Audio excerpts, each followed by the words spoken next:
Hello again, everyone. How's it going? Happy Friday!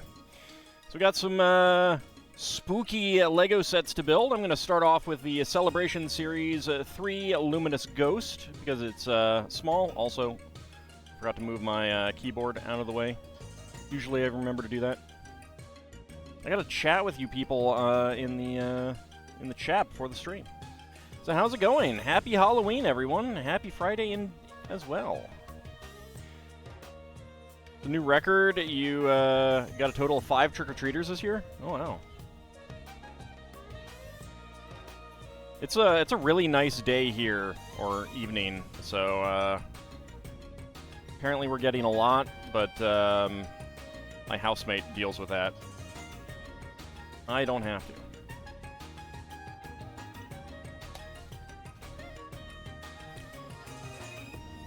I'm doing pretty well.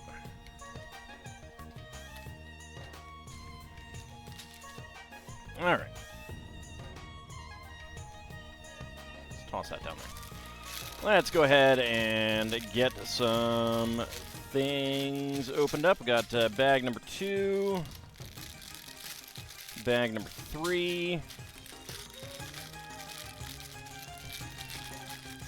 Next time Halloween will fall on Friday the 13th is 2065. Have you suddenly turned into my aunt?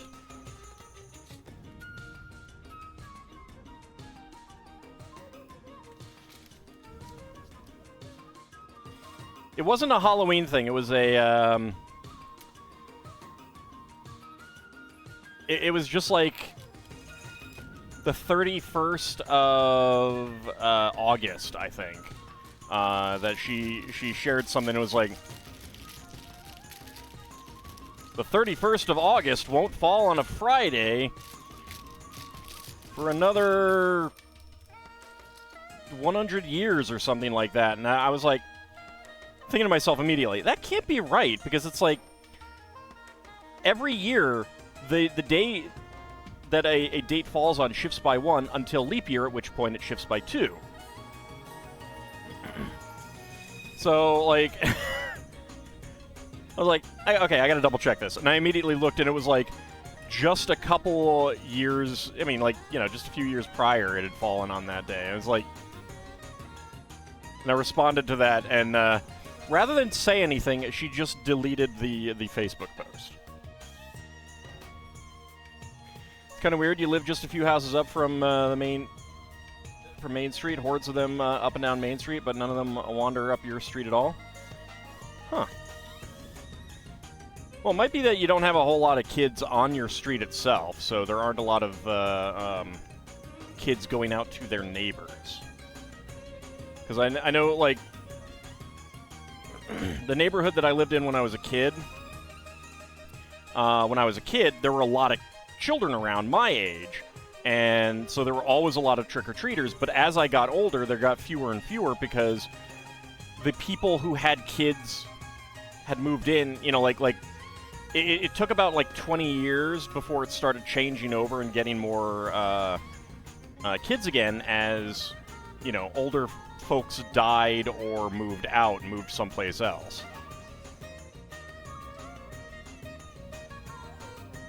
Like, went into retirement homes and stuff. Or moved to Florida, or to be closer to their now adult kids, that kind of thing.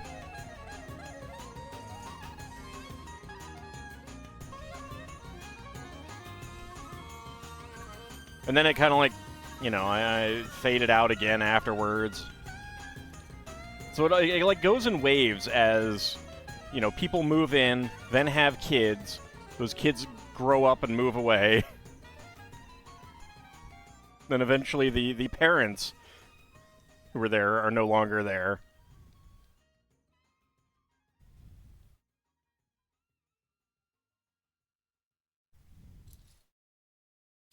Alright, so I have a light brick to use.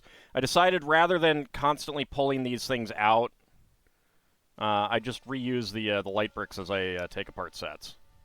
So I have a lot of these with the little tab in it.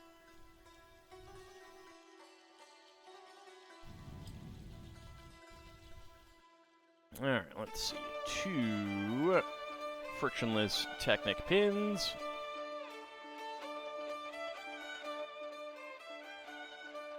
Got a street of Halloween one-upsmanship not far from where you live. It's even barricaded to motor traffic for the night.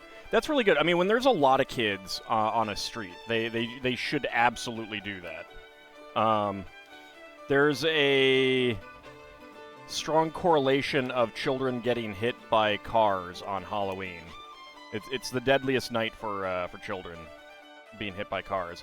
It's like the average. You know, like, let's say this is the year, and you get, like, you know, little bits here and there, little, you know, constantly throughout the year.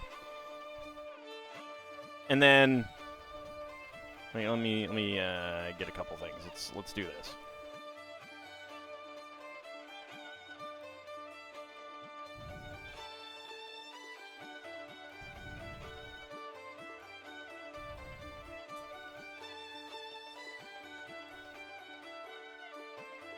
So, like, let's just say that this is the year. You know, it's about the same every day. That's Halloween. In terms of children fatalities from automobiles.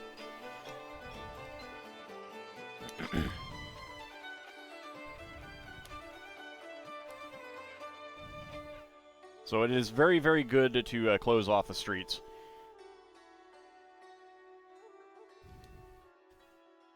So that the kids can have their fun with less danger. Gasp, an illegal building technique.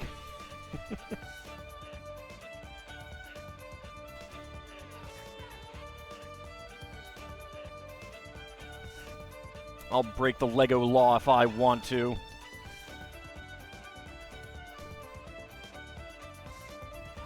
Sending the police right now.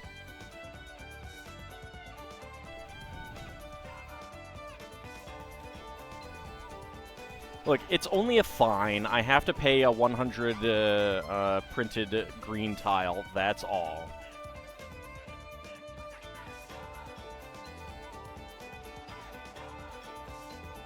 All right, so my light up one. Send Lego Cop. That'll be a riot. It's got double side stud piece there. Another double side stud piece there.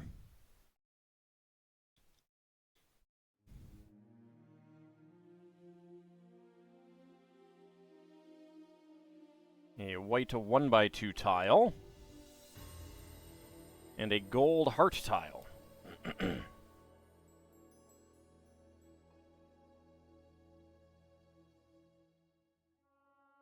And that goes right there.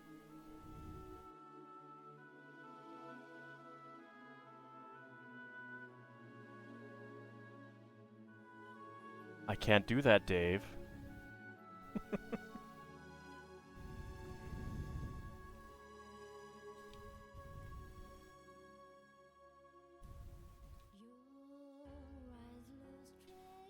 See, now I can cosplay as Hal. Daisy, Daisy, I don't know the other words.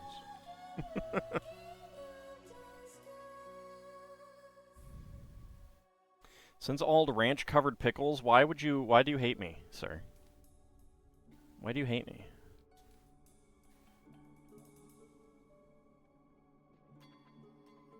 I offered to send you a card that makes cat tokens.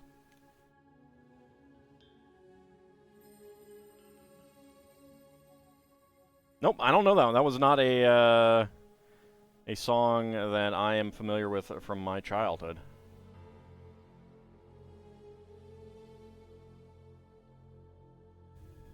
The ranch hides the taste. No. One of the first true rogue AIs. I like that 2010, not 2001, 2010 makes it clear that it was basically a programming glitch, essentially.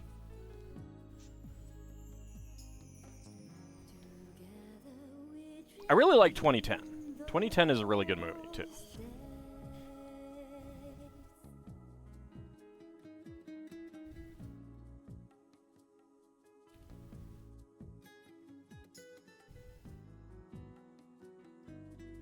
Although it is amusing to see the differences in expected technology between what they did in 2001 in 1969 and 2010 in the 80s.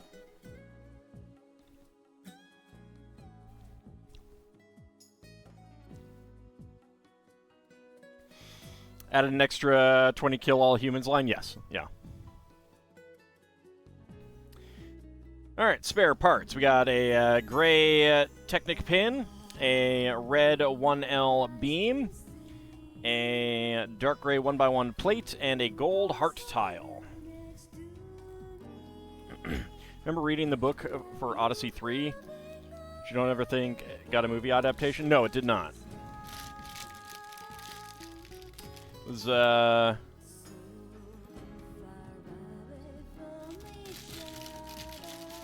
to remember what year that was supposed to take place in.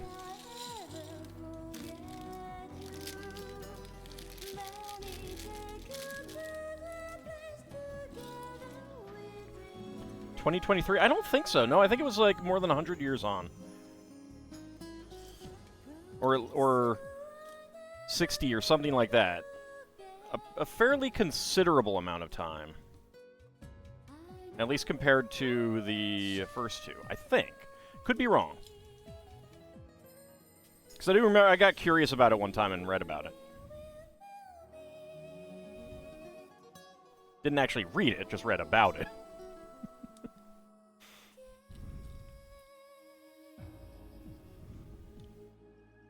(2061). All right. So it was a few decades. Okay. I was thinking it was like 100 years or something. Howdy, Gildatongue. How's it going? Happy Halloween to you as well.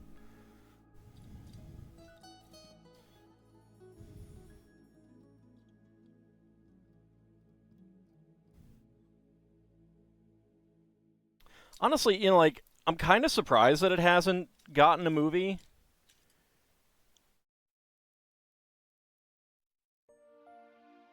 I guess it would kind of expect you to go, you know, to know 2001, 2010, and, you know, and then watch it itself. And it is, like, well beyond the points of 2001 and 2010, of course.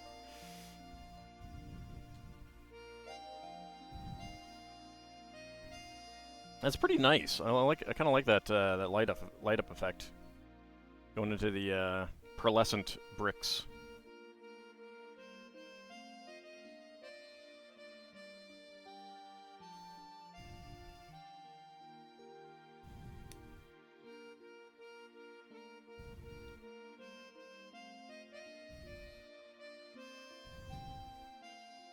Trying to remember who directed 2010.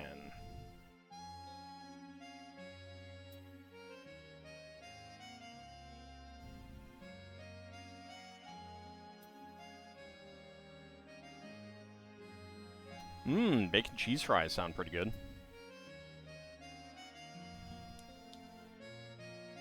What's a little artery clogging between friends, right?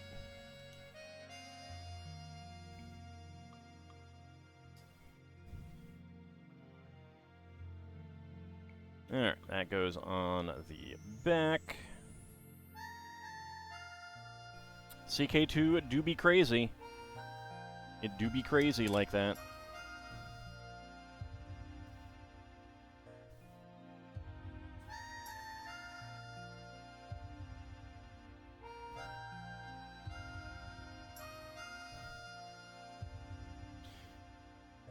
As much as you'd like to stay up all night, you got to get up for the worst possible overtime of all ISO audit prep tomorrow.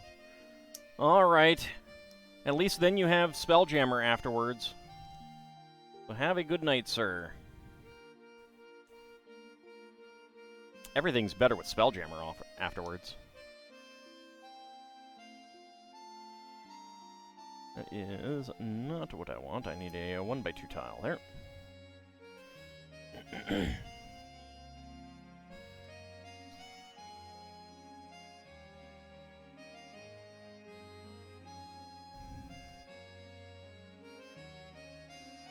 Tomorrow, Candy Hall. There were a couple nights when I worked nights, and there was a 24-hour CVS near me, and I worked Halloween one year, and midnight rolled around, and I was like, guys, I'm taking my break now. Went down to CVS and got some of the brand new, newly put on sale candy. See you, Sealand. Have a good night. And Lord Canis can't stay long. I hope you have a fun party. Enjoy yourself.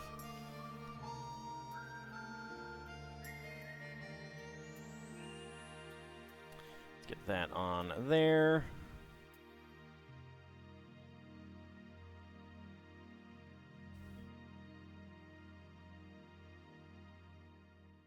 And now I want to rewatch 2010.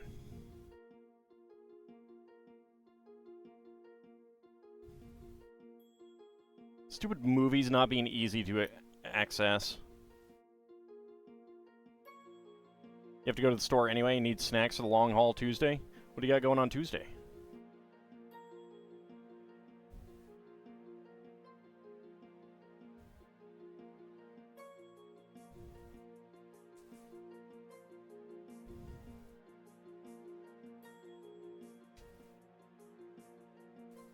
Well, the spooky ghost has some chains, so he was obviously a prisoner of some sort. You want to watch the original Magnificent Ambertsons, but we can't have everything? That's true, we can't. And I blame you for that, not Eroge AI. Long day of trying to stay awake. Oh. Any particular reason? If you don't mind me asking.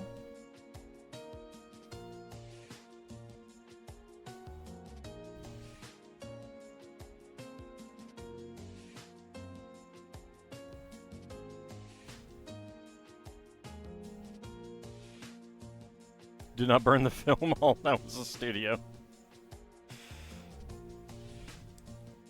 So these are new curved slopes, corner curved slopes. Basically, they do fit in with these 2x2s here, so that's pretty nice to get these. We had 3x3 ones that matched the longer slopes. Oh, right, Election Day. That's true. That's a good point. My area does not have off-year elections. So, yeah, I do, like, I don't, and I was thinking about it as Tuesday as opposed to Election Day. That's all.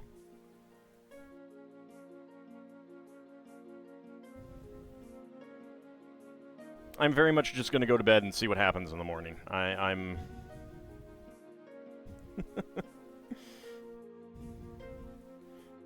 I don't think I could deal with that. I mean, there aren't too many major things because it is an off-year election,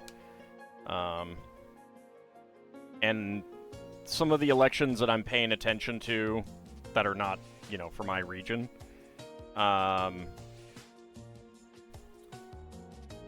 pretty likely to go certain ways anyway.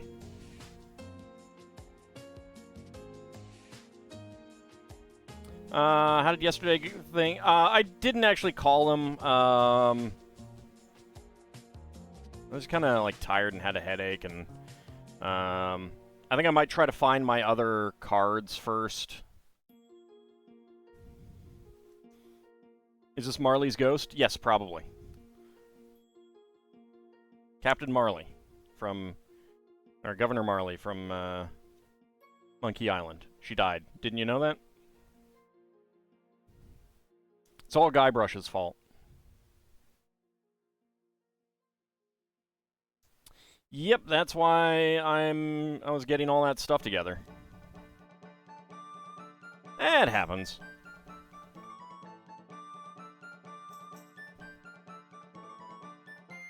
Okay, that goes there. It's basically just been a few days of waking up too early, and that finally caught up to me. Not, like, intentionally waking up too early, just waking up too early.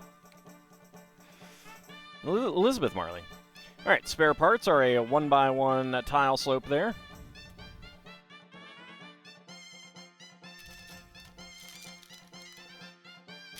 Okay, bag number 3.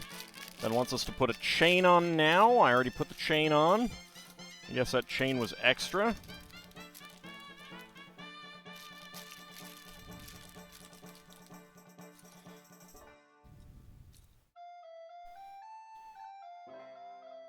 Like, I'm not really sure exactly where my other cards are in that, like, they're in a box. I'm pretty sure they're in a certain type of box that I have stored things in.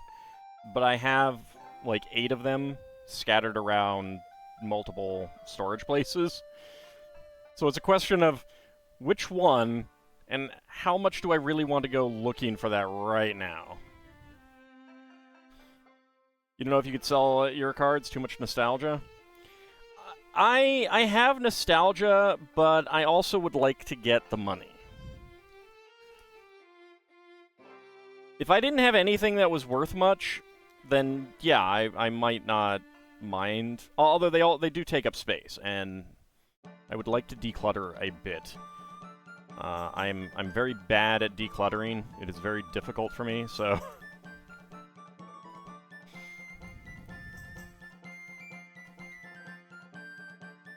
I mean, I'll probably end up keeping a few that I like if they're not too valuable. Like I was looking through and realized that I do have some Dieter Lisi cards I thought I got out before he started doing artwork for Magic. You have nostalgia and a file box of cards is too heavy to move around.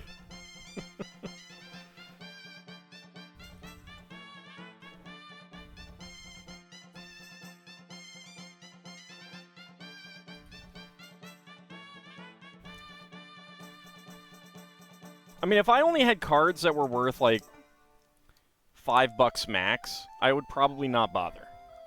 But, like, even if I eliminate... Like, I know I have dupes of Shivan Dragons, because I had a deck with multiple Shivan Dragons in it. And those are worth a pretty good amount. Like, each one is worth more than $20, give or take. And I should have at least 3. So, even before dupes, what I have, like, if I could get max price for it, which obviously I can't, but if I could, it's over $2,000. So, kind of why you sold your physical games? Yeah, I should do that one of these days, too. I have... Where are you?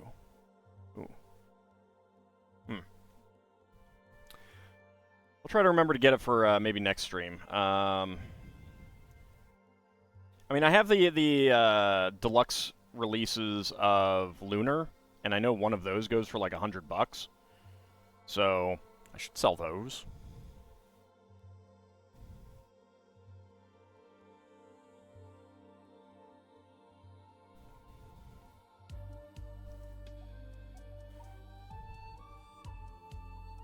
We're trying to find a card in Magic the Gathering where the card had a hot dude chilling on a tree branch. I feel like that's actually quite a few of them.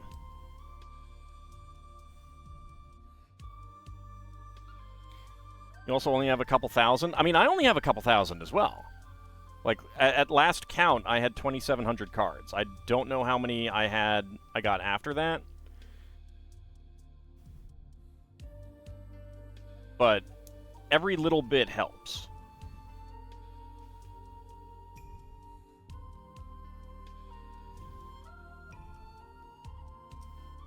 After all, I need more space for Lego. Oh, you're talking about a specific card.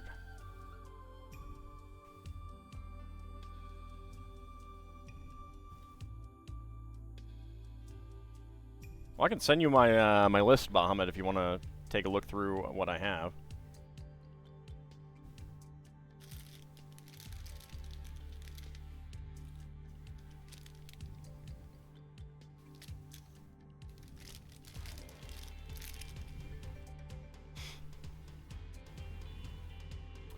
I did not get that clear rod.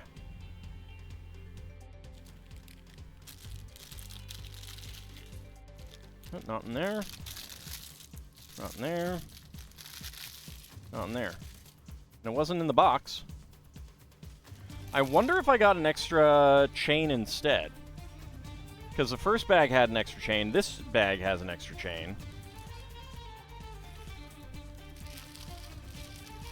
Huh. Weird.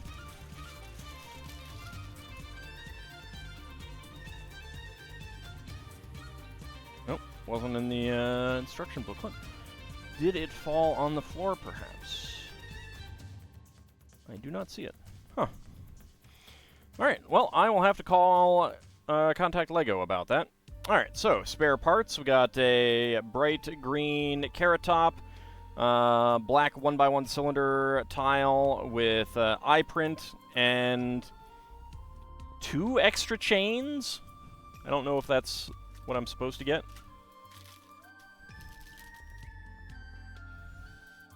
I'm not just missing it because it's clear, am I? Nope, I don't think so. Alright. So I can't actually put the little bat on, but it does have a bat and eyes that light up.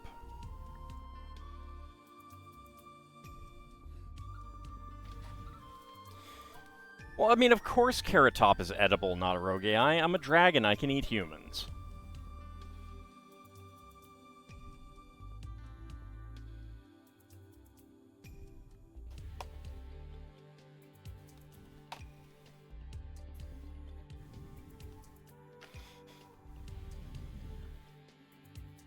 I don't.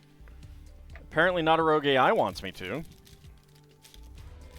This is kind of a neat box. I think they're specifically doing the box this way as a storage box.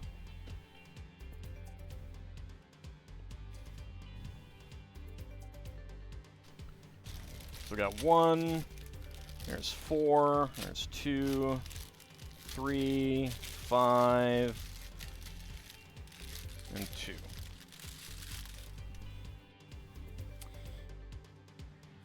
I need to check to see if 32 by 32 base plates fit in this. If 32 by 32 base plates fit in this, this is a great storage for those.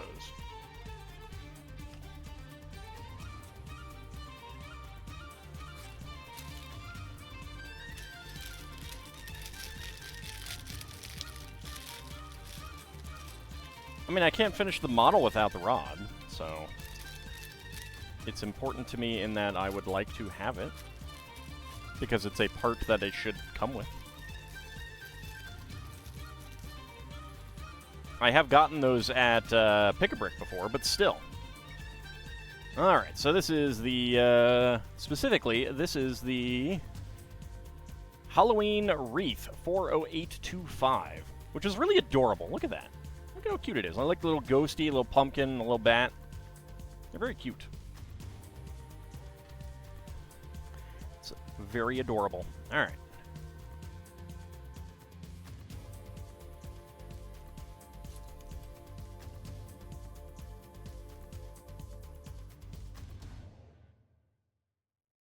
Post the card in Discord. Let's see. See if that's a card that I actually have.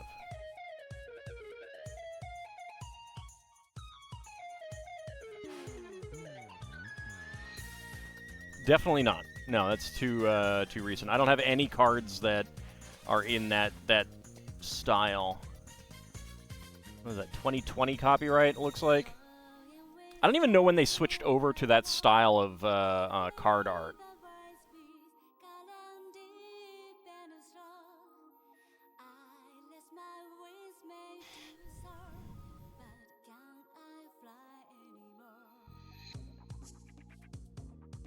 Yeah, and I mean, like, it's he could have a loincloth kind of thing. Like, that's the nature of that kind of thing. He could just have a loincloth as well.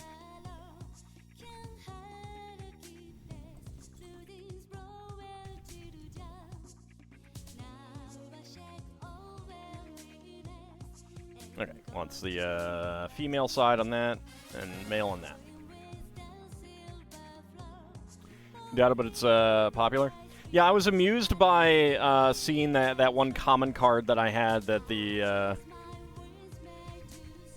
very Boris Vallejo style artwork of one version goes for so much more than the others.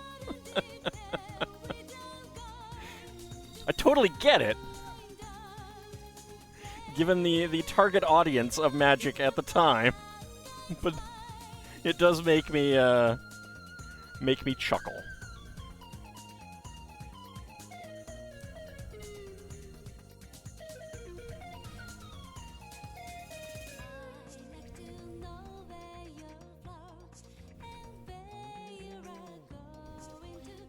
And black on top there.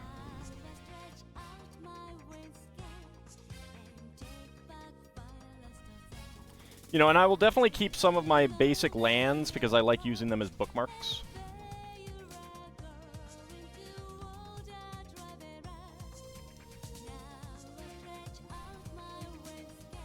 The card art wasn't rainy enough. I mean, that style of artwork was pretty common in D&D in the years prior to that too. So, the 80s in particular.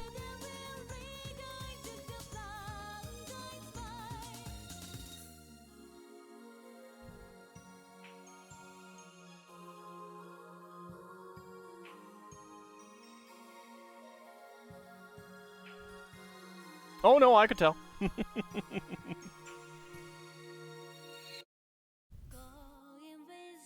Then I'll learn the Plains cards from 3E is super rare now and lusted after by collectors. Hey, I have an unlimited basic land. No, not unlimited. Probably beta, because it's got the black border. Which I'm pretty sure is still not worth anything.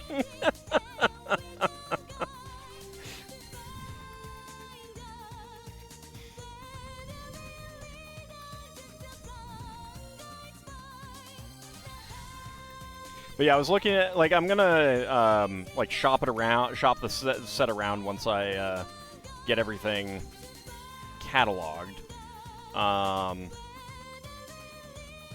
Friend of mine lives up near Baltimore and recommended a place up there to check out as well, so I will definitely see if they are interested. Inspirations were mostly Keith Parkinson and Clyde Caldwell. Good choices, especially Keith Parkinson. Lost him way too soon. Do I have a... No, I think I moved the Parkinson art book that I have elsewhere. Do I have... I might have a bonus Dieter Leasy art book down here. I'll have to look. I'll have to look for some of those. Maybe pull some of those out for next stream or something.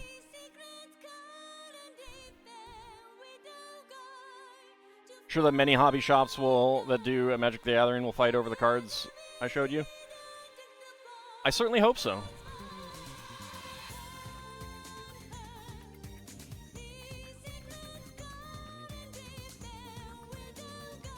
The big thing is going to be how much they're willing to pay me cash.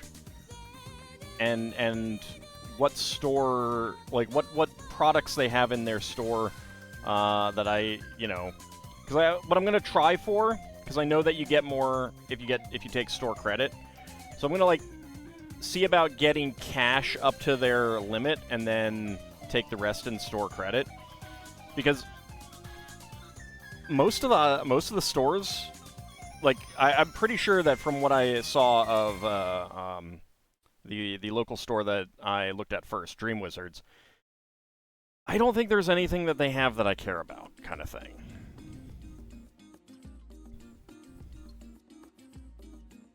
Like, they are really, really heavily, you know, card game stuff and some RPGs, but like I don't buy modern current RPGs. I only want second edition stuff. So unless they have good quality used second edition stuff, I'm not going to be too interested in it. You know, I can get some board games for family members who really are into board games.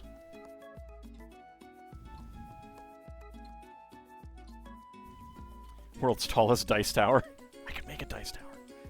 But I do need some new dice sets. Like, I do want some more dice sets, and that would be something that I would spend on. But I don't go for fancy dice. I want dice that look like this. Basically. My old armory dice. Because I have this set. That's this color, you know, this swirled green. I have one that's basically the exact same as this, but blue. And then I have a set that's clear and a set that's transparent yellow. And I kind of hate those dice because, like, the numbers on them should have been put in black, but they're put in white, so they're kind of hard to read depending on the lighting and everything. They're just not that good looking. I'm not exactly sure why I got them, but.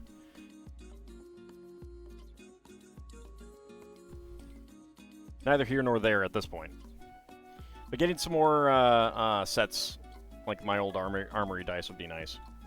Alright, so spare parts. We have a string and a dark blue 1x1 quarter cylinder tile.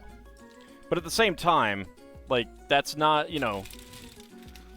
That dice that I would get is not exactly going to be a...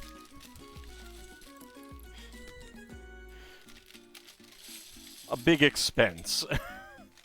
Because I'm not going to be going for like the big super expensive fancy dice sets, because I don't care that much and I don't collect dice.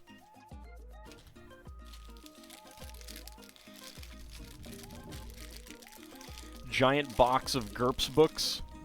I mean, maybe if I actually played GURPS.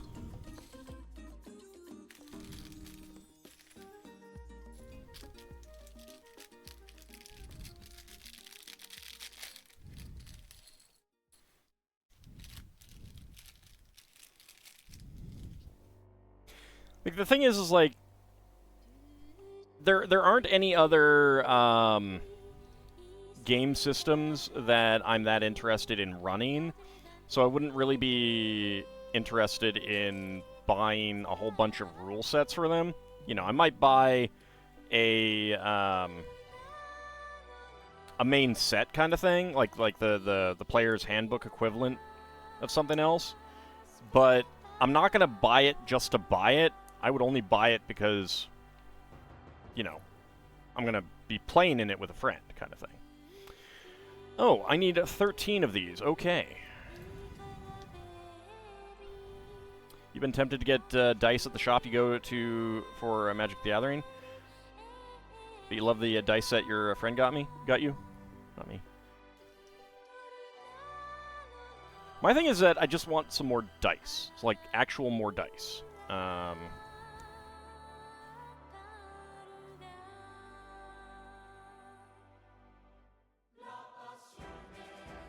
There's a few sets, like, there's a few things where I need to roll dice for attacks and damage in my Spelljammer game, and I don't have enough dice to do it all at once, and I would like to be able to do it all at once.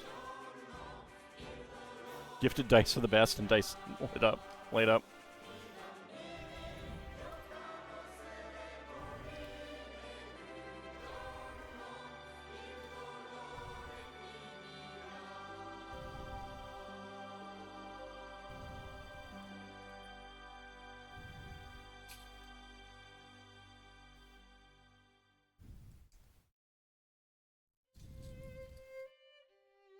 Even if it's a D4.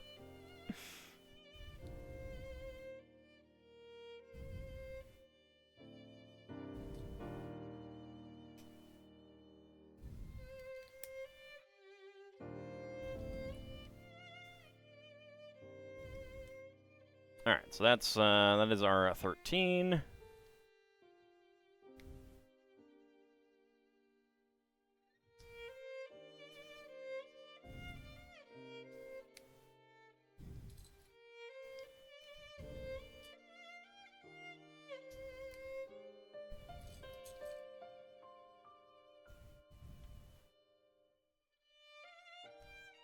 But yeah, I mean, I'm sure I'll have to go in and show them the cards. So I want to find the other cards that I have before I do that, just so that I can also show them off. And they can go through them.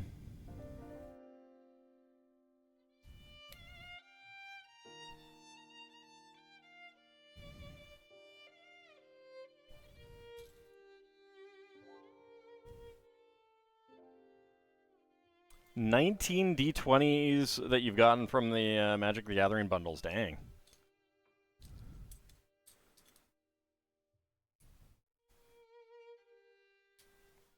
I have a bunch of D6s because those transparent packs that I got had multiple D6s for character creation. Too bad they roll terribly. They really do. That's one of the other reasons why I don't like them. They don't roll well. But the other dice that I have a number of are D10s. Because I use this transparent one, because I like this one better than the one that came with the other set that I have. I had a board game that someone gave me that used 4 transparent D20s for the dice, and I have no idea what actually happened to that board game itself. But I have the dice. It was used, so I definitely didn't care for it well.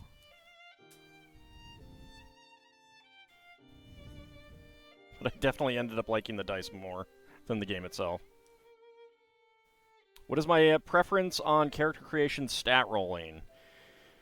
It depends on what the game is going for. My basic preference is 46, drop 1, 6 times, and you can either take that array or trash that array and roll again. Like, do the whole array again. But you can't, like, set it aside and be like, I'm going to see if I can get something better. If you re-roll, then that is gone.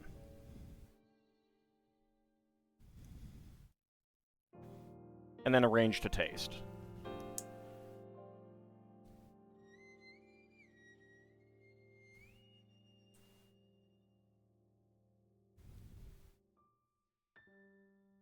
But it really depends on what the game is going for. Like, that's for a fairly standard, reasonably high-powered AD&D game where the characters are expected to survive. Like, that is designed to create characters that won't necessarily have an easy time through adventures, but will generally survive, kind of thing. Like, it's more going to be down to the players really getting in over their heads as a thing that kills them, kind of thing.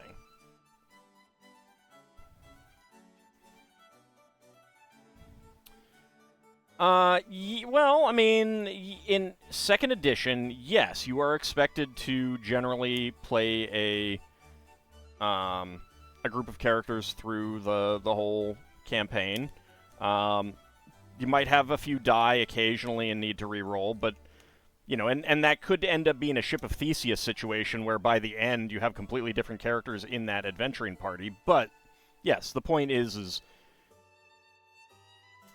you're not supposed to have a party wipe. In standard AD&D 2nd edition gameplay. Stuff is supposed to be challenging, but not deadly. 1st edition, Tomb of Horrors style, then, yeah, I mean, obviously. Like, if I was going to do a 1st edition Tomb of Horrors game, then I would be doing 3d6 down the line. I would let people, like, trash a set, again, and re-roll if they really don't like what they rolled. But absolutely, just 3d6 down the line, which is not standard AD&D 1st edition rolling. Standard 1st edition is 46 drop 1. It's actually 2nd edition where 3d6 down the line is standard.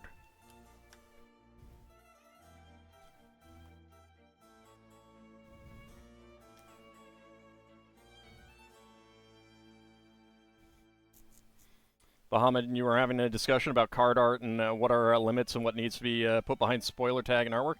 I mean, if someone wants to put something behind spoiler tag, that's up to them. Obviously, if there is something that I feel should be behind spoiler tag, I will say something. But if someone wants to put something behind a spoiler tag, that is entirely up to them. I'm not going to, like, say, you shouldn't put this behind a spoiler tag. I may say you don't have to if you don't want to, but it's not harming anyone if something is behind a spoiler tag that, you know, doesn't need to be. If someone's doing it out of an abundance of caution, out of a desire to respect other people, you know, that's just being kind and generous.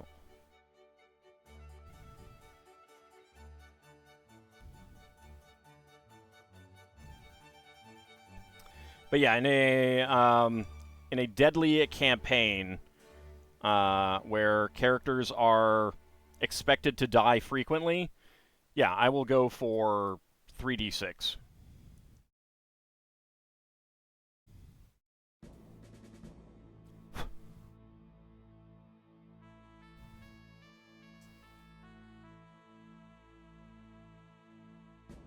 Yeah, and that is just being, you know, trying to be respectful of other people's desires.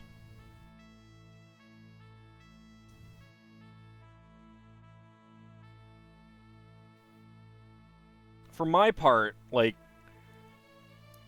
obviously I don't want to have, like, actual, like, hardcore stuff on the Discord. That's a no-no. But, like, suggestive nudity, I don't care. That doesn't bother me. Violence, yeah, like gore, yeah, that should be behind a spoiler tag.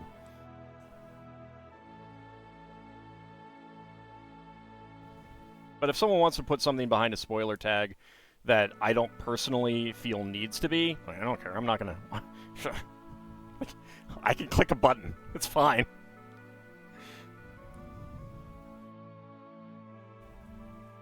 And yeah, spoiling something that is a known phobia, that's just being respectful. So yeah.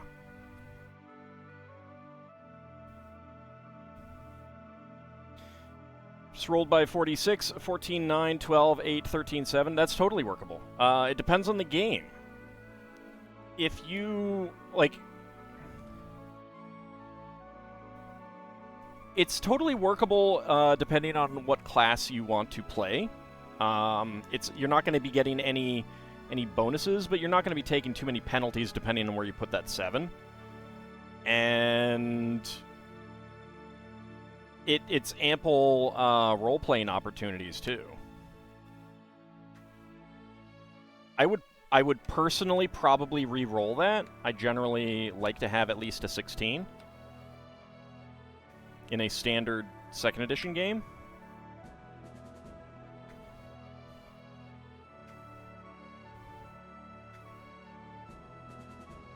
But I mean, straight 9s is playable. The 7 is clearly destined for charisma. Well, I mean, like, if you're going for a wizard, you can go for a 7 in strength or dexterity. I don't think 7 is a hit point penalty yet, so Constitution, that's not too bad.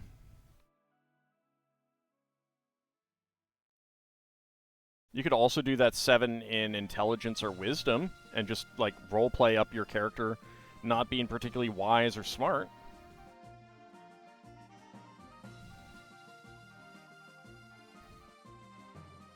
There we go. There is the frame of the wreath.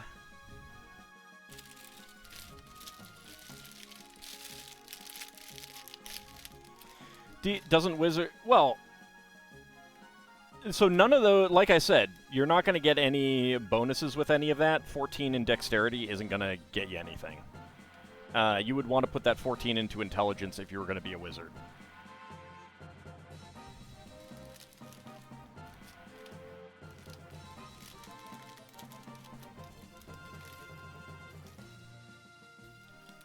Like, everyone benefits from Constitution and Dexterity.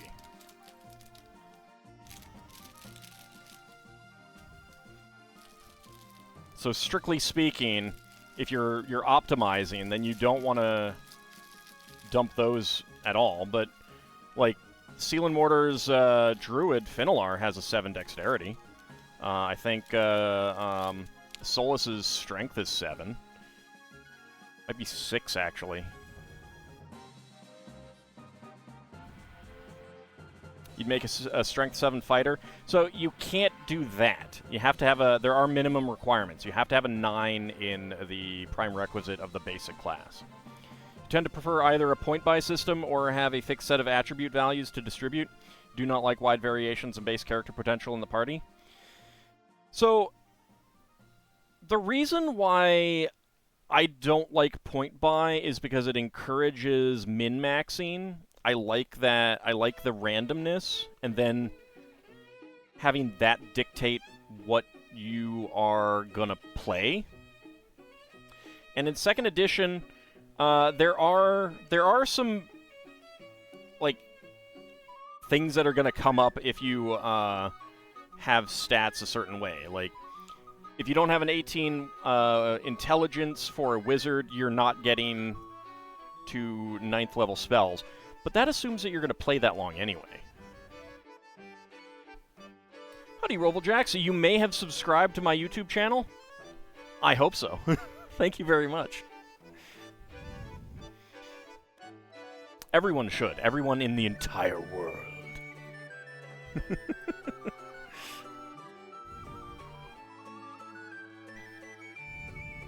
is part of my world domination plot. Admittedly, it's not a very good plot, but it is mine.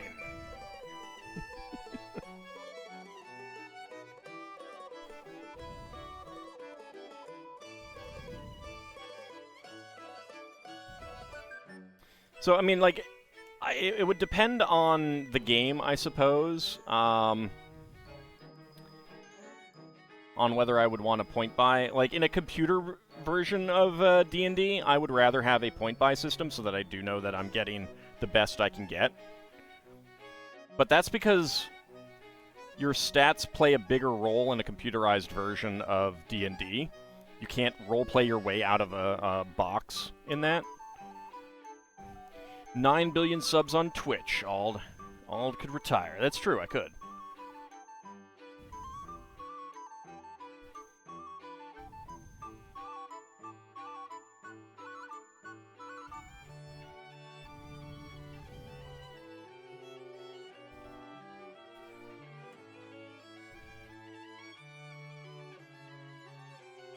Because, like, the thing that I like about rolling for stats in AD&D, and this is specifically AD&D, is that I don't like players coming with a predefined character and then rolling for stats. I like them rolling for stats and then using that to create their character, kind of thing. Oh, I got a 7 intelligence? Okay, that guides me in how to play my character. Oh, I got a 9 in strength, and I'm going to play a fighter. And I've decided to play a fighter. That guides my role-playing of that character. And obviously, you know, people can choose to play those things as well. But I like it more when it is random. It feels more natural to me.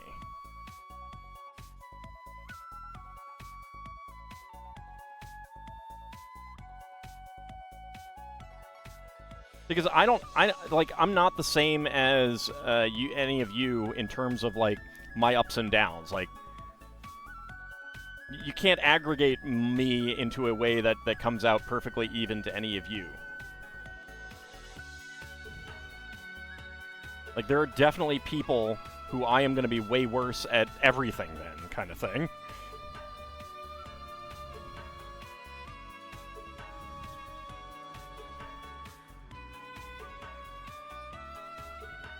So I feel the random stats do give a better representation of that,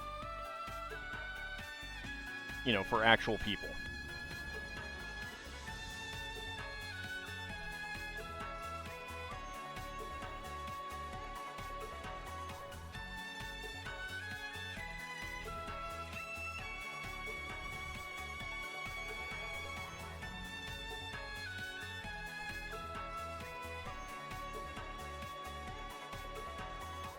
There are lots of dark green flowers on this. I like it.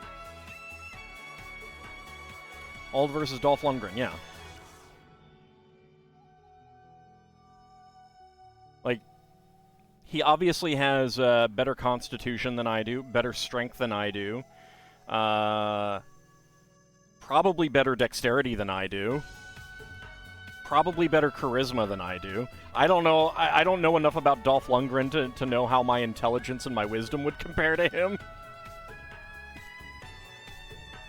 But I do know that there are actors who are, like, legitimate mathematical geniuses and stuff like that, so... I don't know, maybe he is too. He has science degree? Okay, so there you go, yeah. He probably has higher intelligence than I do.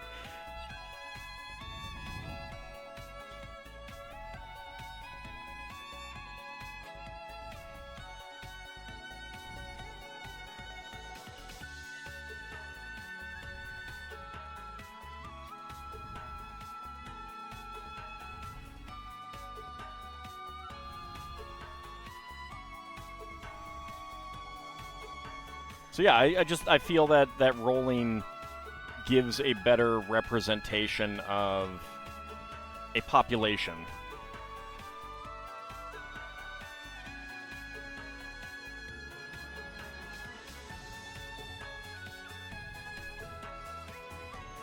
Almost lost power last night because of high winds.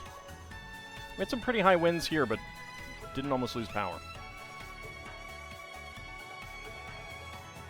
So a magenta leaf, and we have a black Lego spider.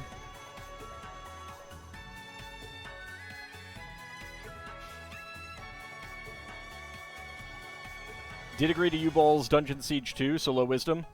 Well, I mean, Ben Kingsley did like the first one, or one of those other U-Ball movies. And Ben Kingsley is on the record of being like, a paycheck's a paycheck.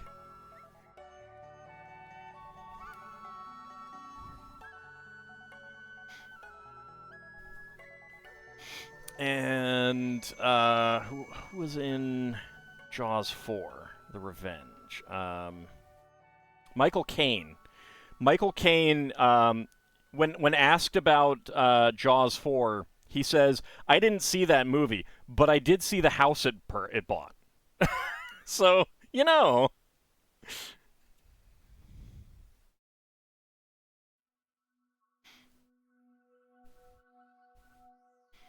Maybe that's actually wisdom. Maybe that is actually high wisdom, you know?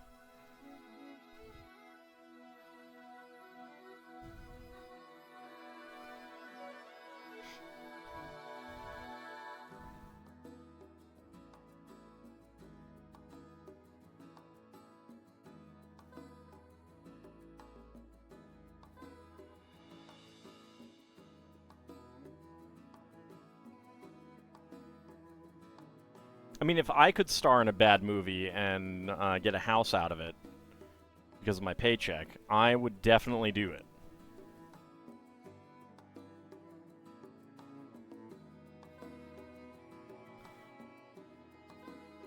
It's... Yeah, it's not exactly a scam because he's not actually scamming anyone, but it is being done for tax haven purposes.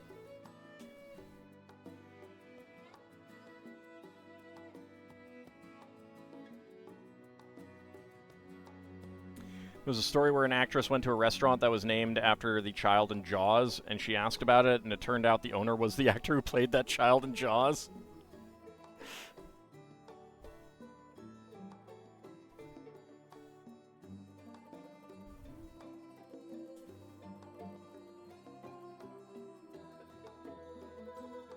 Now I'm curious, which one, because there were multiples.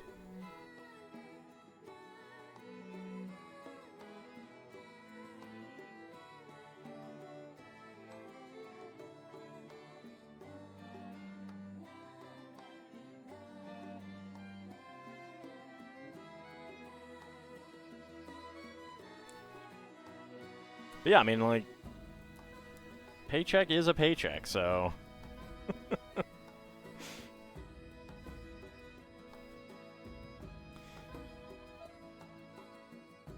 How many Audreys and Bens from the National Lampoon movies?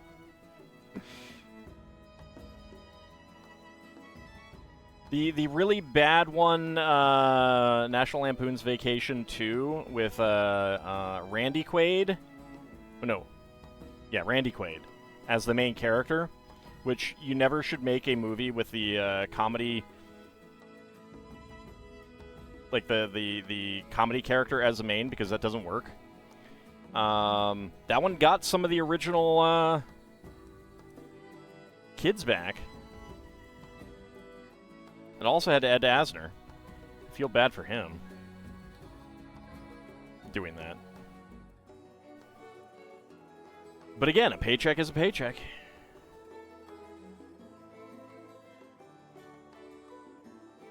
Get a little angry pumpkin there.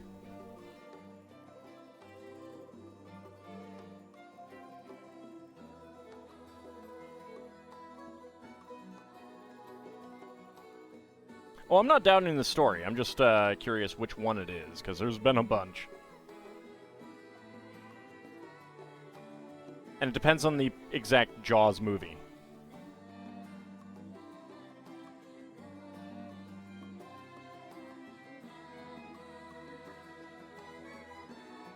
It's more like a sad pumpkin. There you go. Angry pumpkin. It's upside down.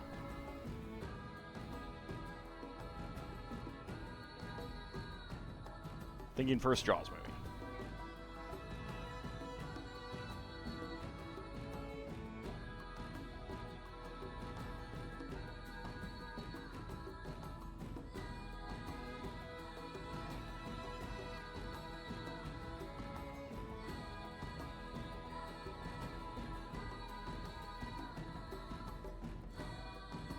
Well, that wasn't a kid.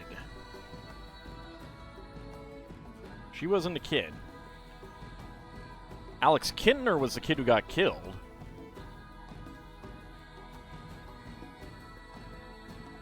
Oh, that lady who did the slapping, she shows up in Jaws the Revenge.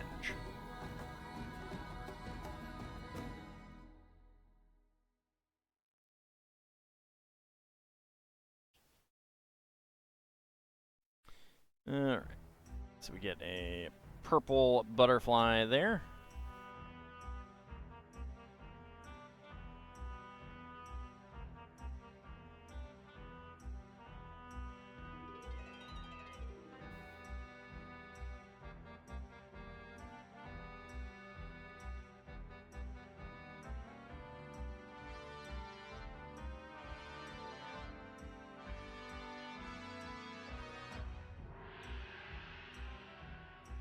Every so often, the story pops up in a feed somewhere about the actress and actor meeting in a restaurant named after the child in the movie. Well, if you see it again, feel free to share it, because I'm curious now.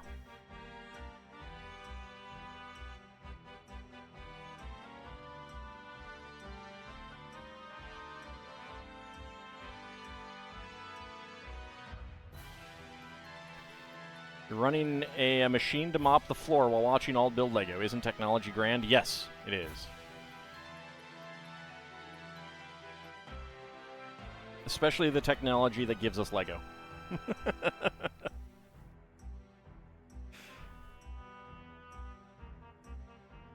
Gotta focus on the important things.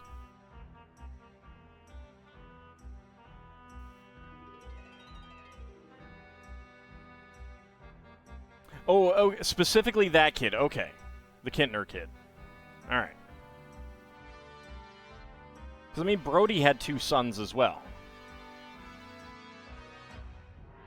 That's what I was wondering about. Okay.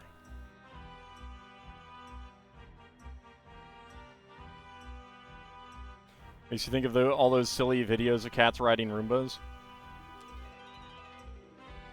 Hey, they're just learning how to create cavalry.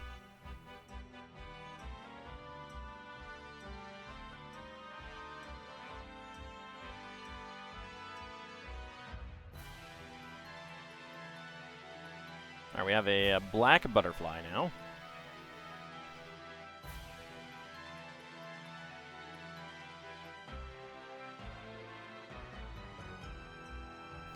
All right, we do have an ad break running.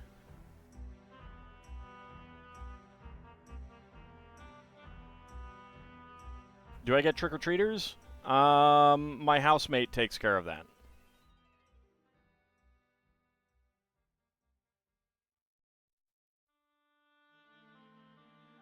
I think they were mostly done by the time I started the stream anyway.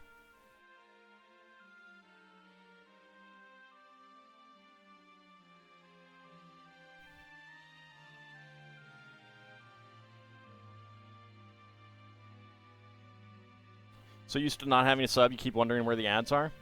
I know, you should just keep that up, so you don't have to worry about it anymore.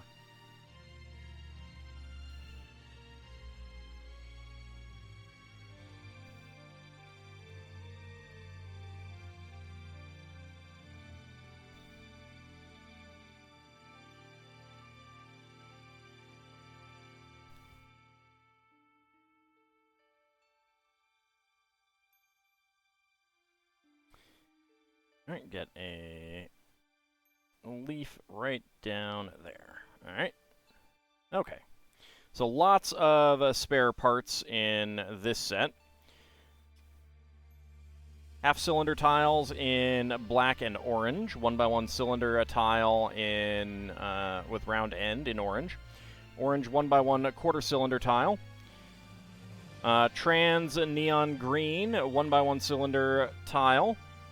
1x1 cylinder plates in a lime, dark green, magenta, and reddish orange. A lime carrot top and a olive green 3-leaf plant. There we go. Your Jaws story is an interesting, slightly uncomfortable, but now fascinating story your granduncle told you. Those aren't spare parts, they're embellishments. They can be.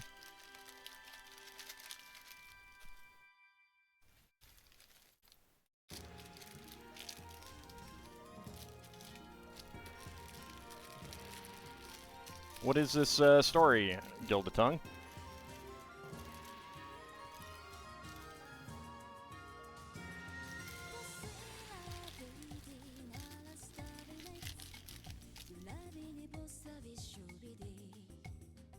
My Latin teacher knew the priest behind the original Exorcist story. That was always an interesting story that he would tell. Alright, so we got some medium lavender 1x1 flower plates on here.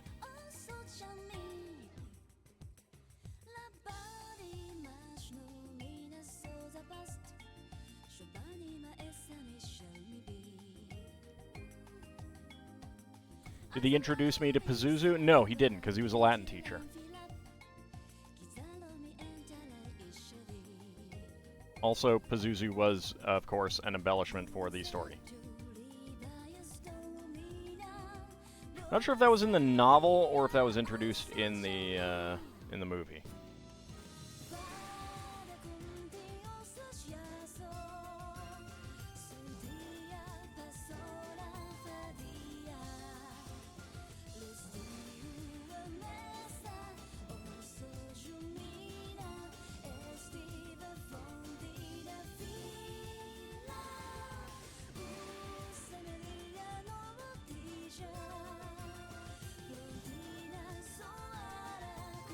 No, it was in the first movie. I don't think they mentioned the name, but you see Max von Sydow, I believe, in the first movie in Iraq. I think. It's been a while since I've seen any of them.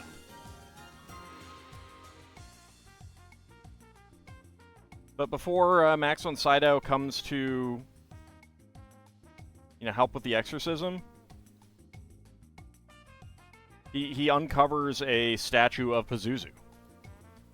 It is explicitly a statue of Pazuzu. They may not say Pazuzu at all. When you met with him, the Indianapolis wasn't declassified, so he was telling you how Quint's story was what he went through? Oh, yeah.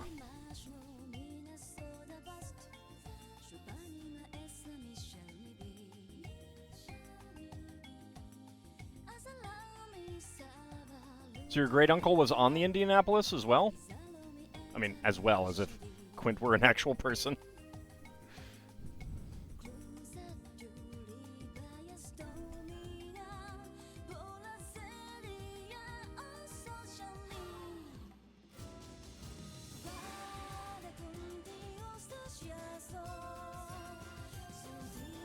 So, when they're on the boat talking about, like, their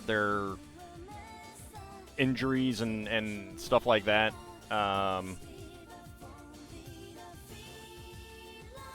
they ask about a tattoo that he got removed, and it was a tattoo of the Indianapolis.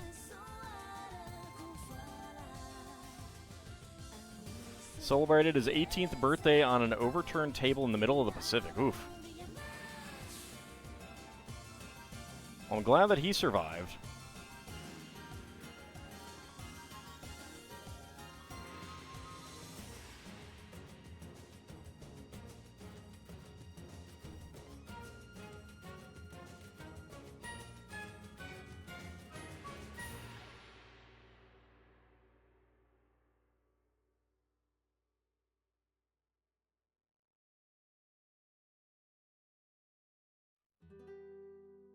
Sweet Home video's done. Now on to WCW Halloween Havoc 1995. Were you watching the movie Sweet Home, or were you watching my LP?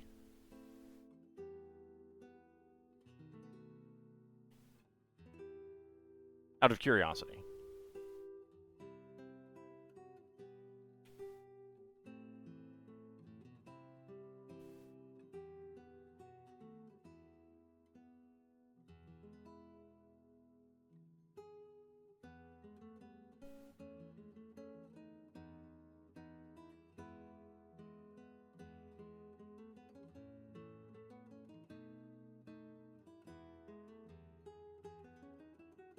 I assume we're talking about the same Sweet Home.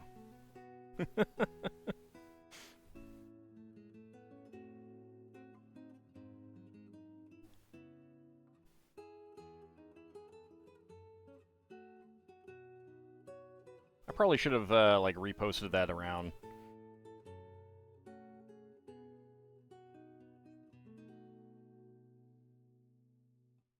Ah, no worries, no worries. I mean, I first was aware of Sweet Home from Death Heaven playing that.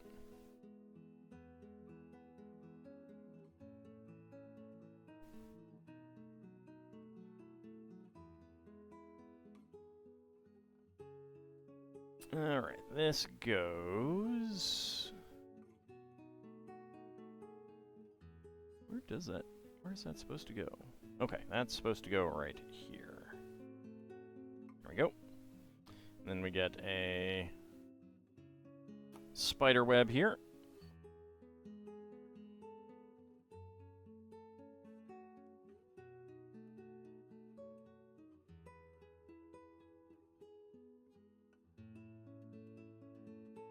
I mean, y'all are allowed to watch other LPers. I can't stop you.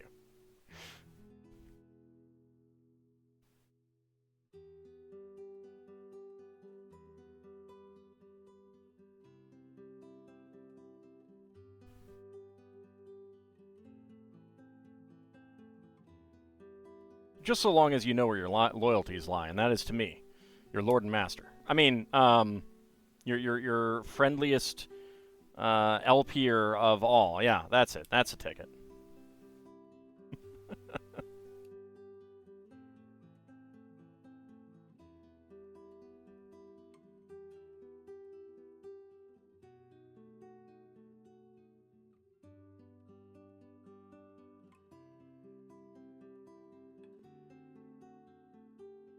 I mean, I could bribe YouTube into making sure that you couldn't watch anyone else, but that would cost me treasure, and I kind of need that to sleep on.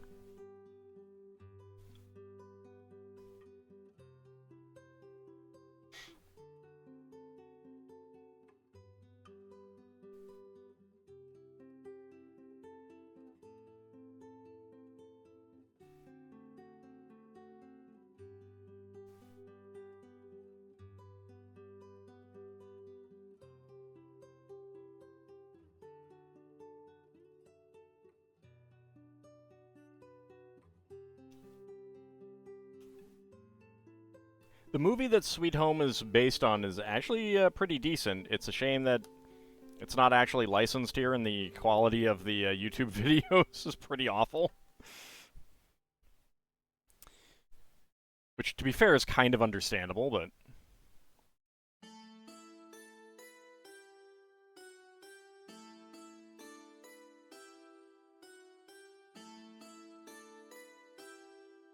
Well, yeah, it is.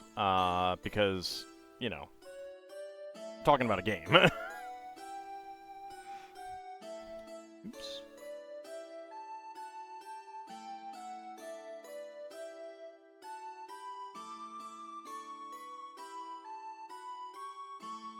It's kind of impossible to take a 2-hour movie or 1.5-hour movie or however long it actually is and turn it into a multi-hour game without embellishing. Especially if the game is becoming an RPG. I'm looking at you, Robin Hood, Prince of Thieves. Wait, what am I saying? That is the most accurate video game movie of all time. Who doesn't remember the lizard men in the healing spring, huh? Or the giant skeleton in Nottingham Castle? 100% accurate to the movie story.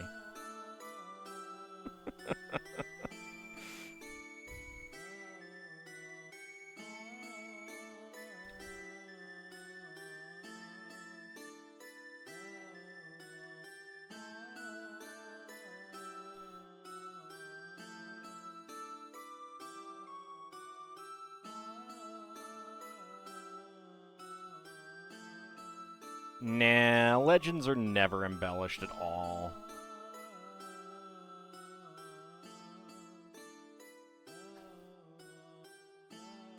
Never, ever.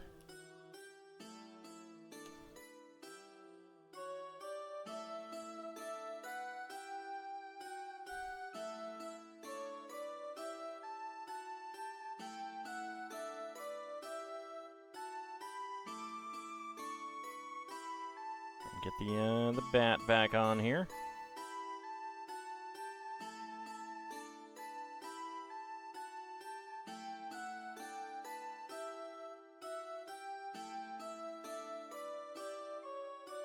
It's okay if they're tired.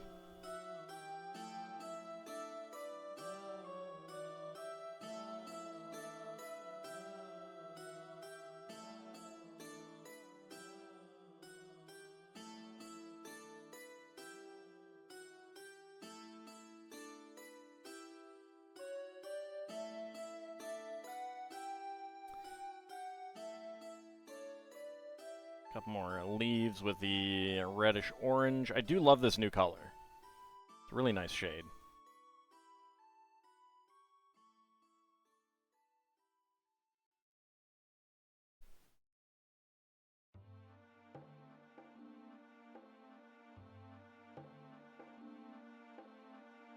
And some more leaves on here.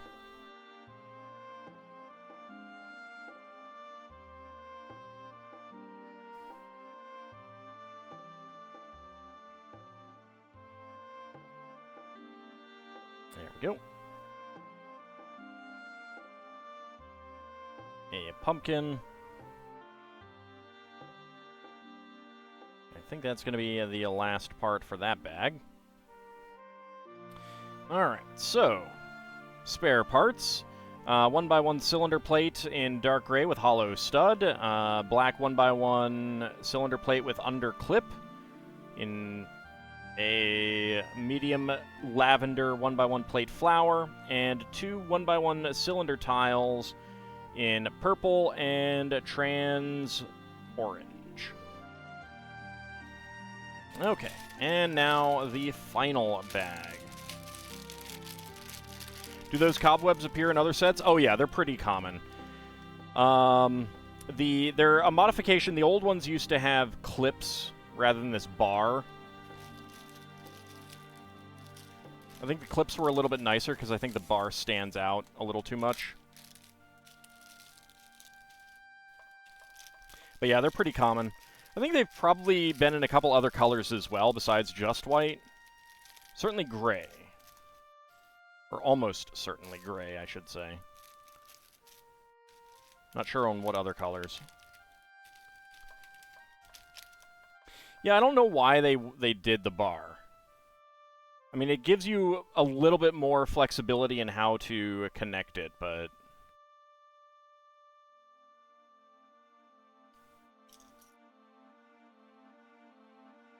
Okay, and a spooter on the webbing. There's a black one up there, and a... This is not actually tan. That's one of the nougat shades.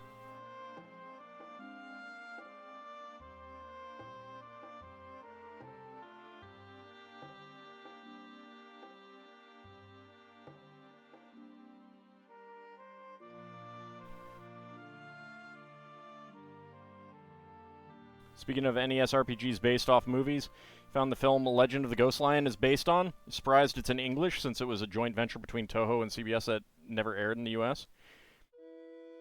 Yeah, but wasn't it filmed in South Africa?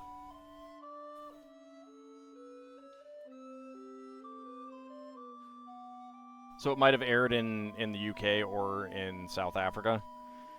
CBS may have just not been happy with it and decided to just be like, let's just forget about this thing. Where did you find it?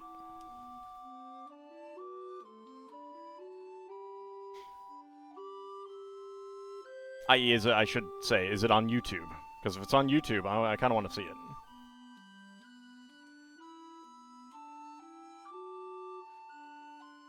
I'm sure it's completely accurate to the game. Do you mind linking it on the Discord so I can watch that later?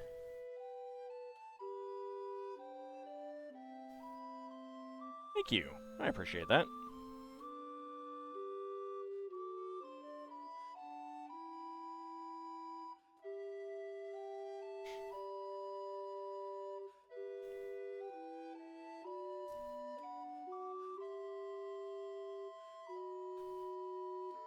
I mean, it can't be as bad as Nuki, right?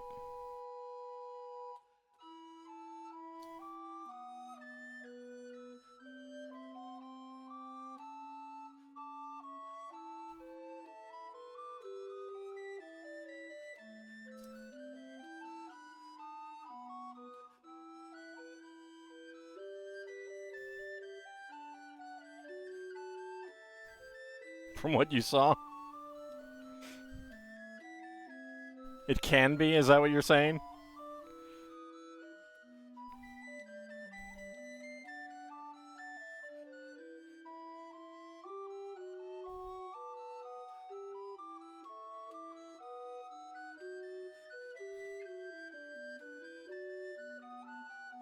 Go ahead and get a little bone on here. It is possible.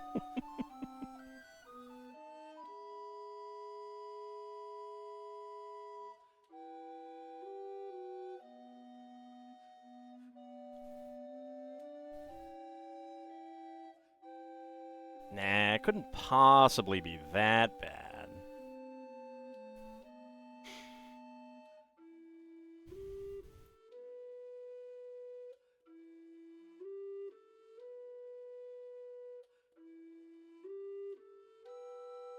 So I'm a little disappointed that they basically use nothing but the left side wedge plates here for the whole way around. It would have been nicer if they had, like, every other one of these was just 4x4, and then they had these with the alternating plates. I'm really surprised that they did this. At my age, I should know better than to say that. Nah.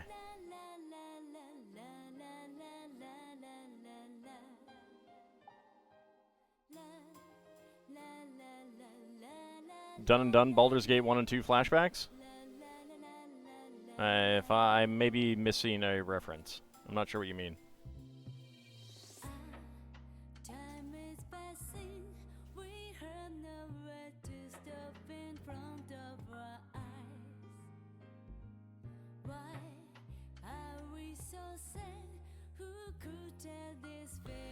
Another purple butterfly.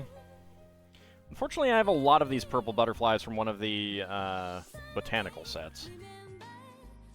Other colors would be nicer.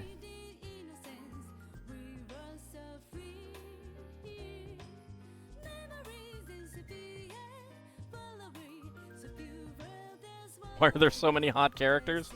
My guess is that they know their audience. Just an idea.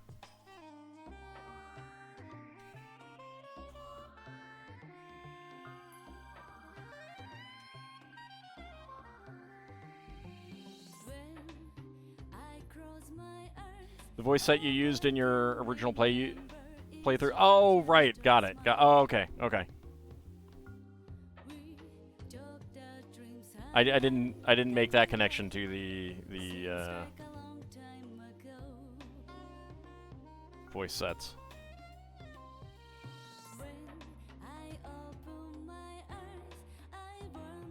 The thing that I remember the most is you must gather your party before venturing forth. Because who doesn't remember that one?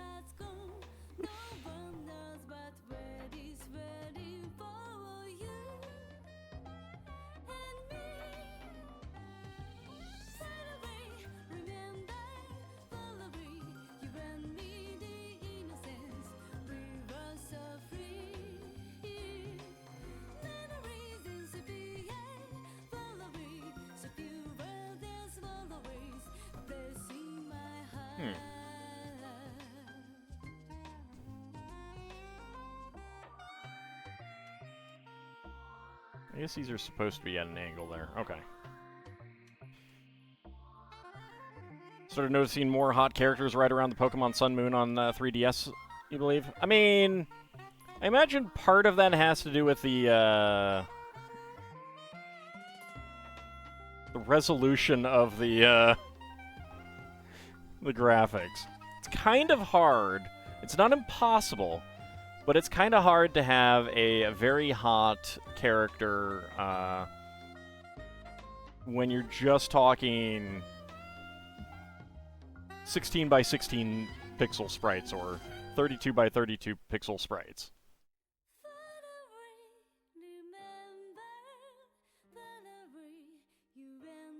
I suppose you saw a little bit more in the Pokemon battles themselves.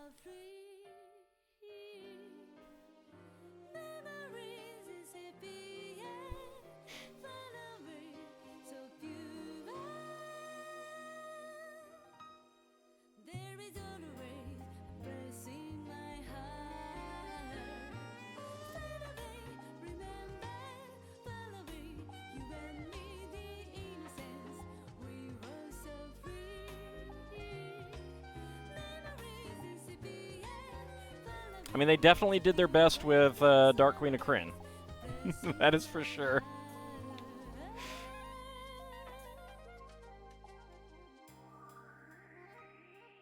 They knew their audience.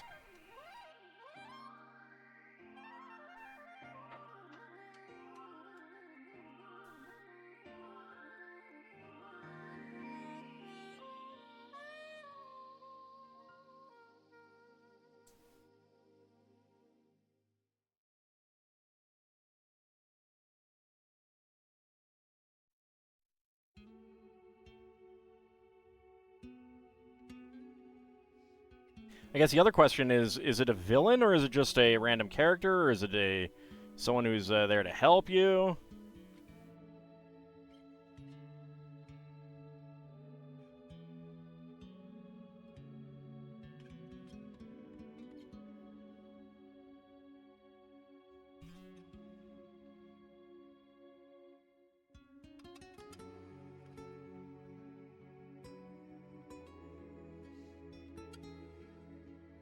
Oh, I just saw that pictures for the Marvel Lego sets coming out next year are starting to show up. Not that I care that much about those, but it's a random NPC, a Pokemon trainer. So not a story character then. That's unfortunate. Gotta get the hotness to join you and follow you around and everything, right? Howdy, Kinshir, how's it going?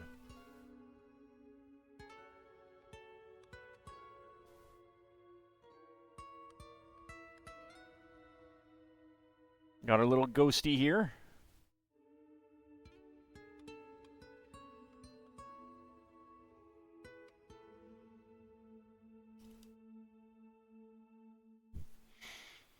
Rainy, windy Halloween. Well, that's unfortunate for the kiddies. We had rain yesterday, so it was windy here, but otherwise really nice for the kids.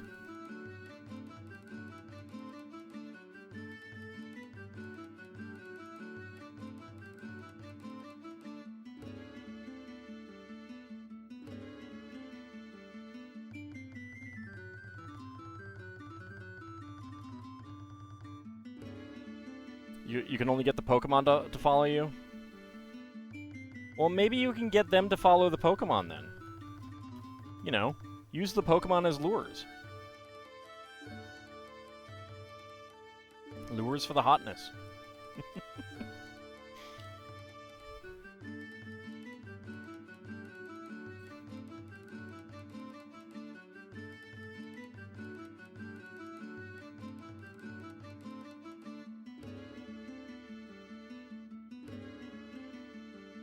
I mean, if you can't get the hot characters to follow you, then what is even the point, right?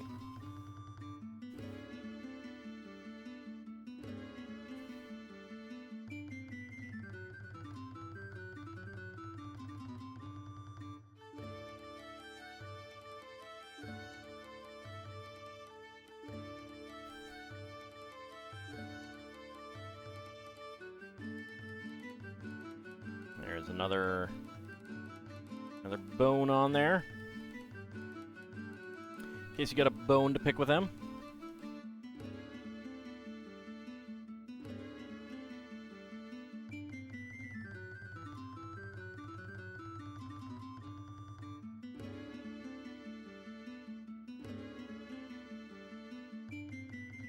And a pumpkin.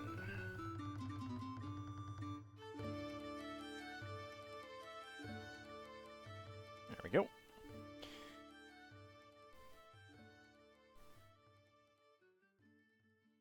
And another magenta leaf up here.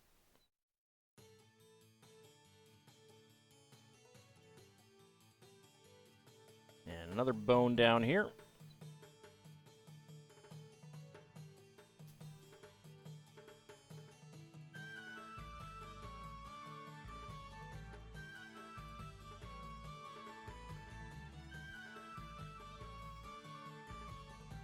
There we go.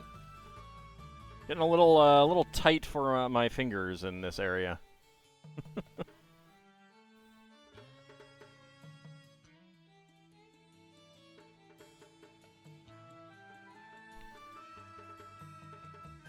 Want to make sure that I was getting the right color. You're going to do the Slayers for your next console RPG, but with the series reboot, I think you'll do the Ranma 1/2 RPG. Oh.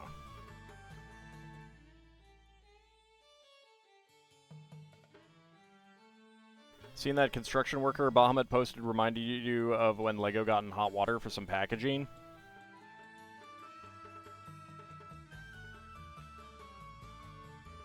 Yeah, there's always some people who complain.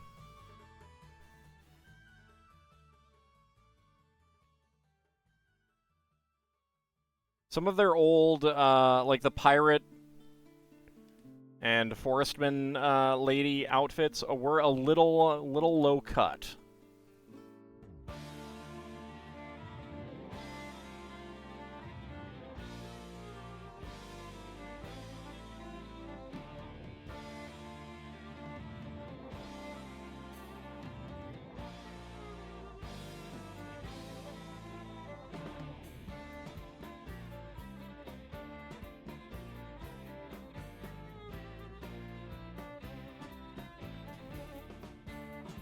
Construction minifig was ogling a woman, which is a construction worker stereotype. Oh, yeah, okay.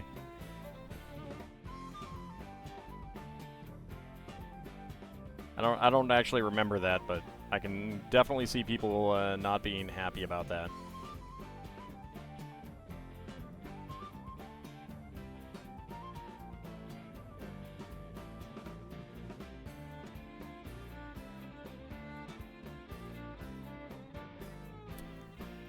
Four times a stud, in fact, if you look on my back.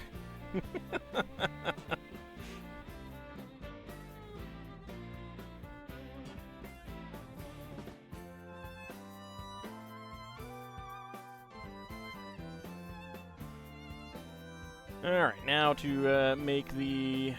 Why am I getting a text message right now? I'm getting so many spam text messages. It is really annoying. I need to get my my name off of whatever lists I'm on.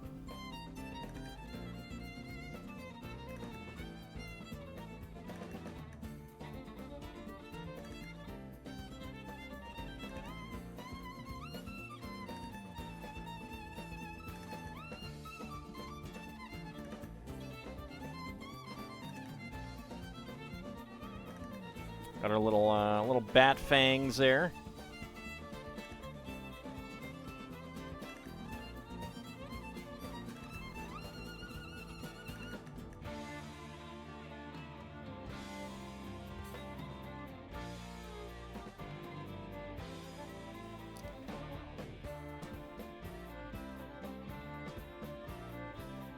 I'm not sure, but I know there's definitely been a lot more, and it is extremely annoying, and it needs to stop.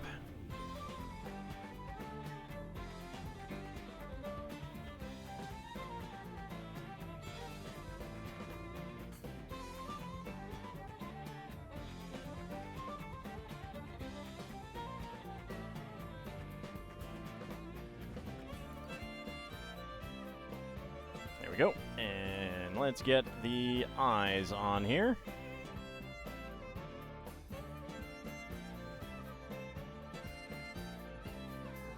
We can make him really goofy.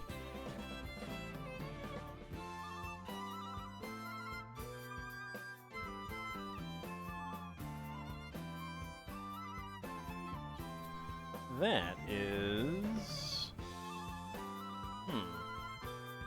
Hold on, is that supposed to be dark gray? I have... Did I put a dark gray one somewhere?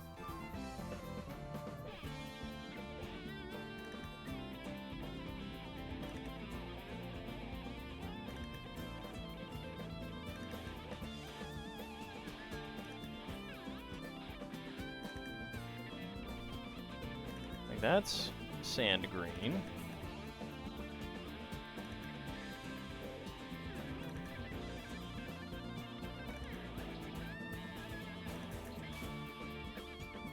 That's sand green. Those are sand green. I'm missing the dark gray one. Nope. Alright, hold on, let's see. No 1x2 there.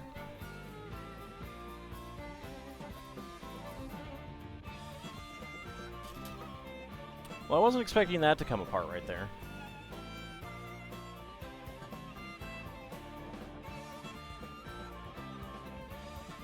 I don't see a gray one in there.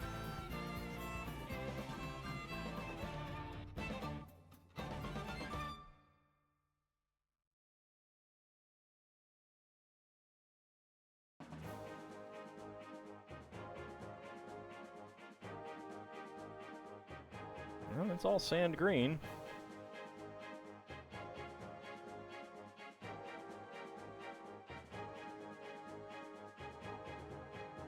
0 out of 5 stars, not sturdy enough.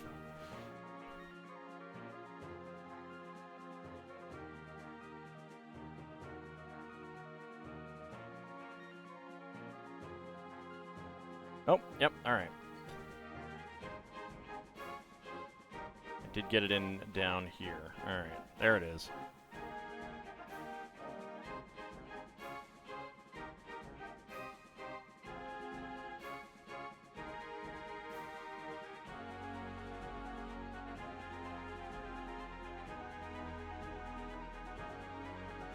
I could have given him a green nose, but let's at least get the color right. Right?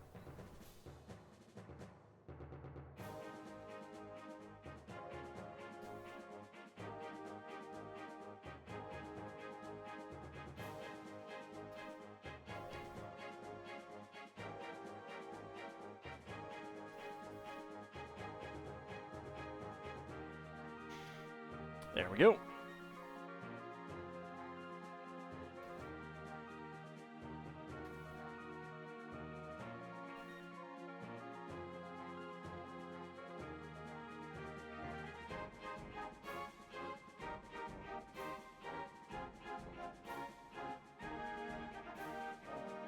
There we go.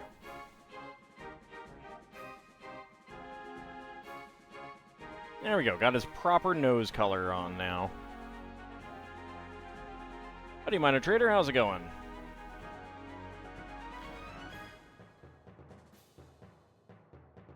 Alright, let's get back to where we were. There we go.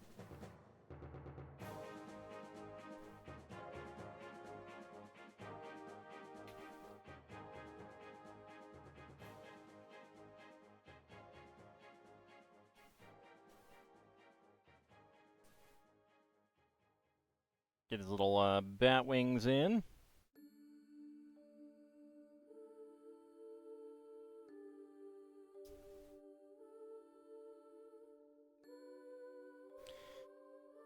After years of not ever getting COVID that you were aware of, it was finally your turn.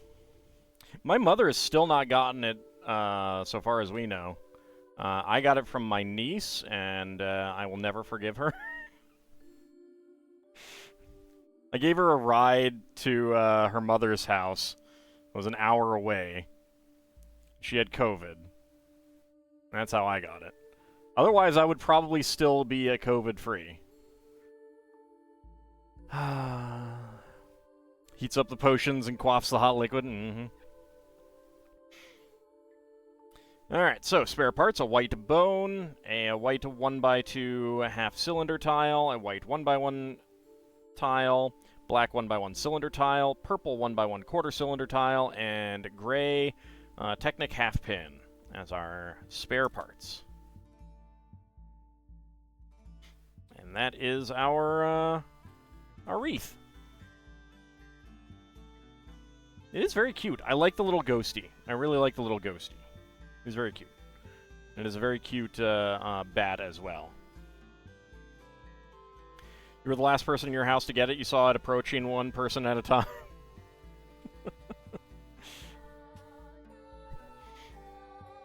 Yeah, it's really cute. And it has a convenient storage box.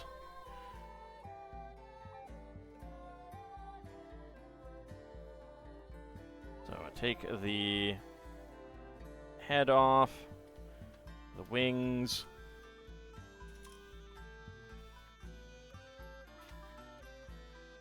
It fits right in there.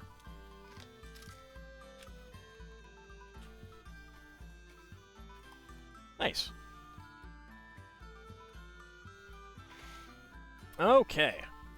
That brings us to the last set for the night, the Haunted Mansion. Ooh.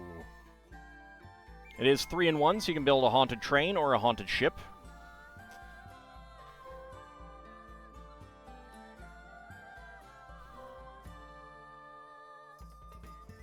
Good thing Bats isn't here to see that bat decapitation.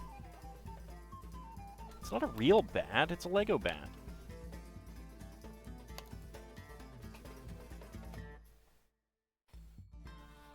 Just call me Ozzy Leg Osborne. Am I going to suplex the train? Well, I'm not actually going to build the train. So a closer view of that. Closer view of the ship. We'll look at the instructions for it, but we're just going to build the house.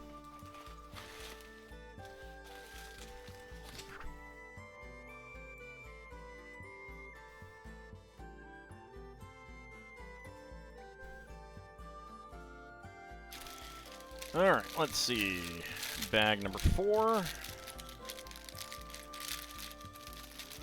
2.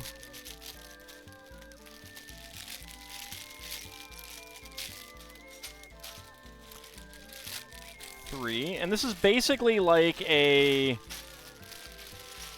small, less expensive version of the Monster Fighters haunted house, which is a pretty good set.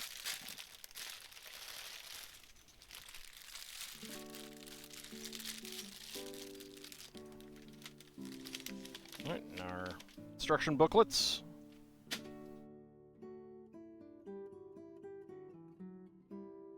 Okay, haunted house time.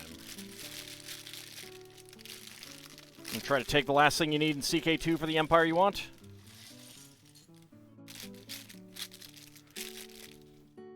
Well, I wouldn't quite call this the bonus build. It's more like the like a double feature, because it has about the same number of parts, and this is what I would consider the main event, so to speak.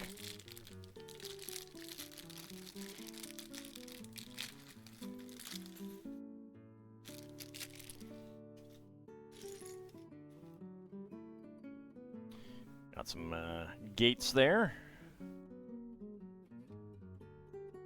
Alright, get a skeleton built. Do I think instruction booklets will yield to online instructions? So, the thing is like, I don't think they could mandate that purchasers of Lego have internet connections and use their app.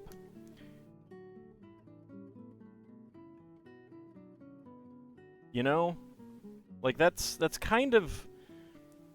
Like, Lego already kind of has a bit of an elitist... It's already kind of treated like a bit of an elitist toy, because they do tend to cost a fair bit of money. I think that the 18+ ones are probably the ones that will get there first. If they do. If they ever do it, it'll be the 18+ ones. Because if you're an adult, it's pretty likely that you will have an internet connection when you're building. Here's our skeleton. But I don't think that the small sets will ever do that. Oops. So we do not get a normal head. We just get a wolf head. It's a very big head, actually. It's Mr. Big Head. Let's go ahead and zoom in on the minifig. Those 99-year-olds will have trouble with technology.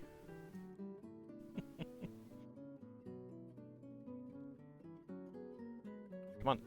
Zoom. Thank you. Actually, I should probably bump up the brightness a little bit. I did forget to do that. There we go. So there is our werewolf.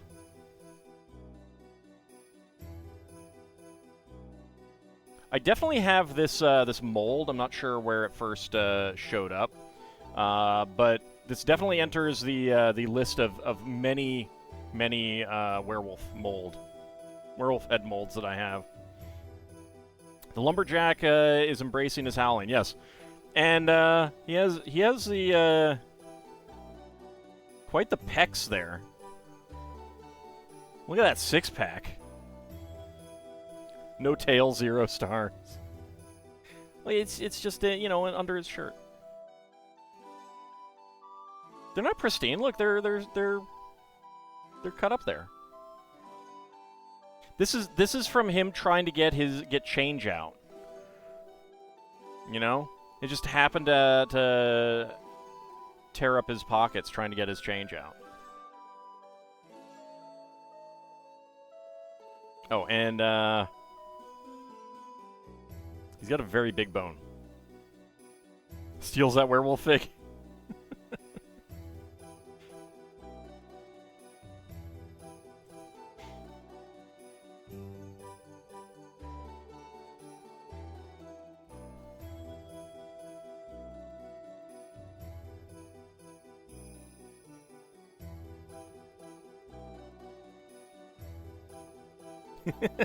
That's what he said.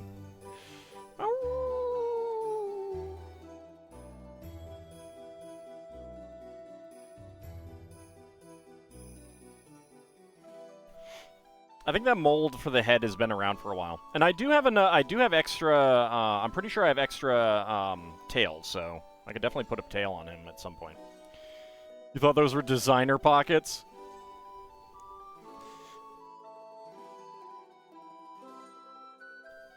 See, first there was like pre-stressed jeans.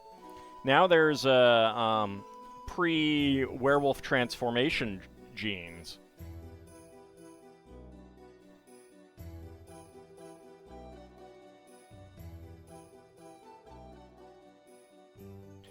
For when you wolf out, but you don't want your jeans to be torn out.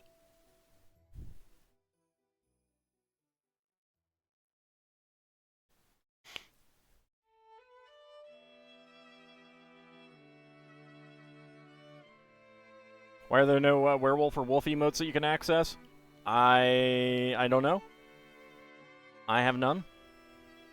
I have done very little with werewolves on my channel, so that is one reason.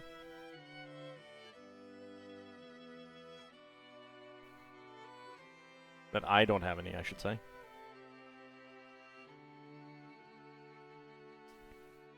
But you do have kobolds. See? They have dog-like heads. That's close, right? Right? I mean, they have rat tails and scales, but you know, dog heads. It's close. Little horns. Just needs superhero unstable particle clothing, and it stretches when you buff out.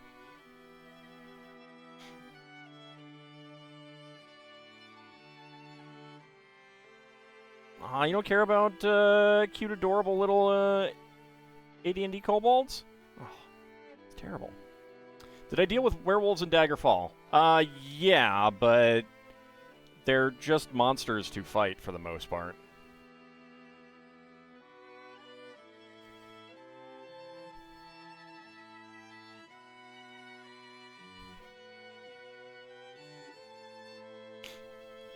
I meant as a more, as a significant element of a game.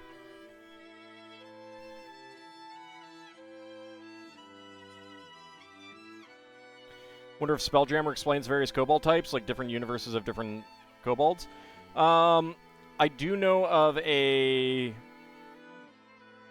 primarily 2nd edition guy who did put both types of kobolds in one crystal sphere, and you absolutely can have that be an explanation, but considering that Forgotten Realms had one type and then the other, like, it's an obvious retcon.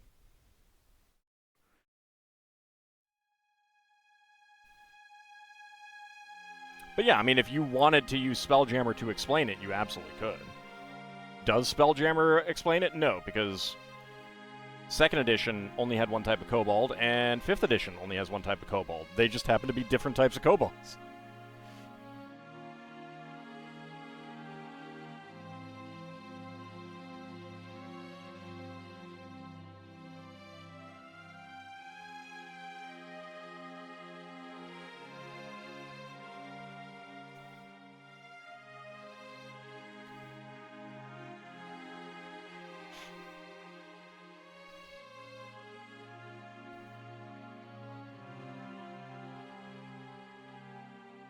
It's been a few centuries, species change.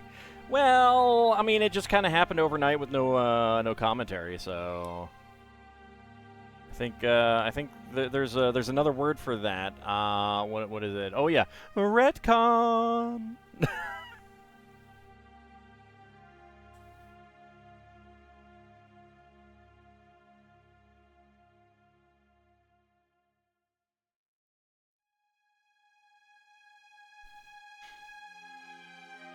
Gaknalak is the best Cobalt, though.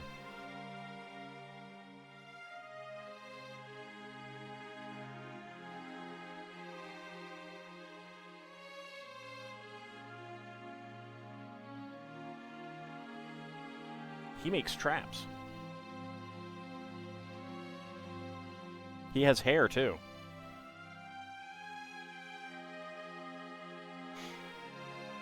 It's nice that there are systems that either support monsters as PCs out of the box or with an expansion. You know, not everyone likes that. It depends. Like, I don't think that some monsters should be PCs. Like, you shouldn't be able to play as a Storm Giant. Unless everyone is playing as a Storm Giant. Or some sort of giant kind of thing. So we have a Quickwood here, I suppose. An evil treant, perhaps. Some sort of evil tree monster. Like, the main problem with monsters is always just, like... Monsters tend to be powerful compared to players, number one. And number two, they tend to be outside of civilization. You know, it's kind of hard to have a Medusa in a civilization.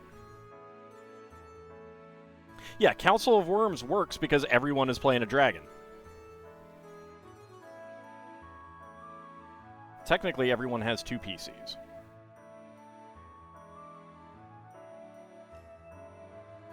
Because you have your dragon and your kin, which is a demi-human.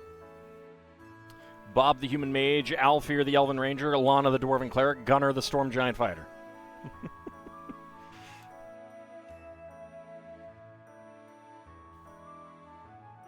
I mean, even allowing Furbolgs is kind of getting to a point of difficulty, shall we say.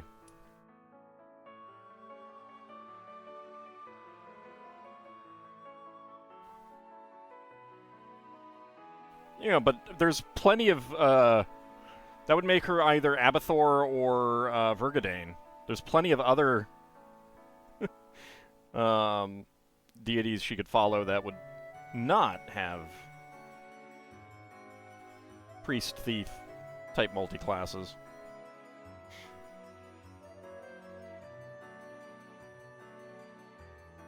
So the thing about Wemix, though, Gilded Tongue, is that, like, they're more outside civilization because they tend to be, like, more of a tribal society.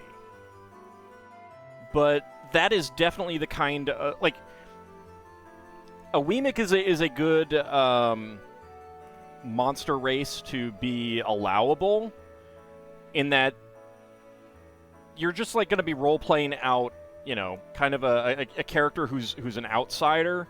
You know, people might be a little bit weirded out by this giant furred creature that, you know, definitely has the power to crush anyone that's in town, but who seems friendly enough.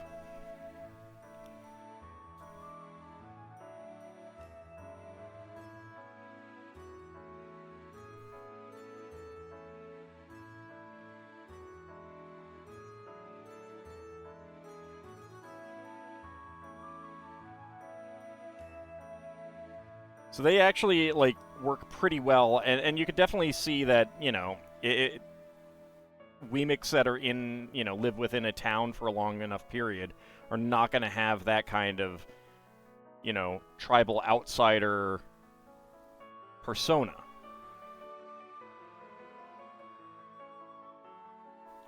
I mean, the sprite PCs do get free invisibility in 2E. You made a 2E Furbolg PC. You remember the strength being outrageous? Yeah, they're pretty crazy.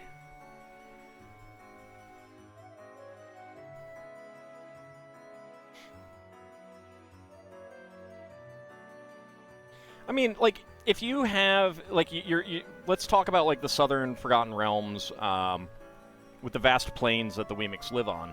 There are some cities there that some of the Weemics are just going to happen to go there to live, for whatever reason. And you get a couple generations, and boom, they're going to be acting exactly like everyone else, and you're going to have the same kind of thing as you have in Zakara, where goblins and ogres and kobolds and orcs all live within the cities as normal, normal people, not outsiders.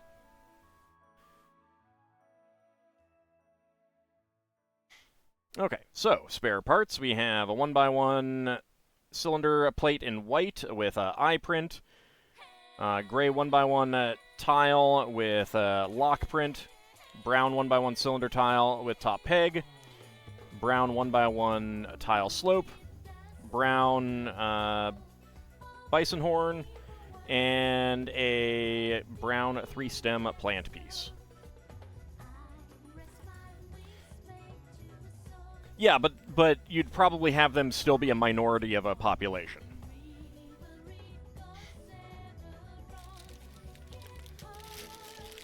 And especially in the 100 years you're on time skip, I would definitely say that some Weemics should be in that kind of situation in Southern Forgotten Realms.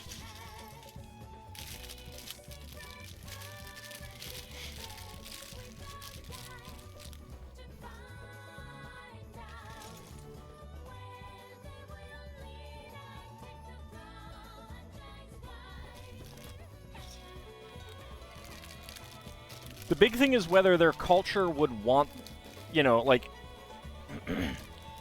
would a Weemic who decides to go live in the city, would they be treated as no longer Weemic by their people, kind of thing? That's the kind of thing where you could get an issue of, a social stigma against it that would lead them to not do that very often. I don't remember the details on Weemics and Forgotten Realms at Weemic Society to remember if that is something that happens. So there is our Frankenstein's monster PC. He's not Frankenstein's rocker, though. Hopefully it's just a temporary thing, like a little allergy thing. I'm getting a little stuffy right now, too, but I'm pretty sure it's nothing significant.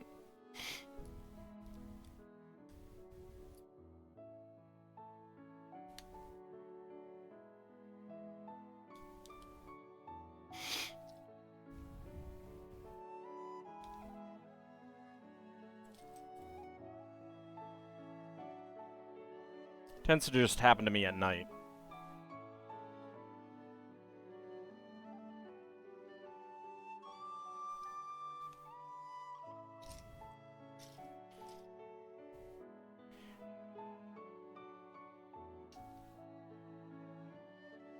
Some clear 2x2 cylinder bricks. Always nice to get more of those. It's all your fault you're spreading it through the internet. No! You're giving me a computer virus! Oh no!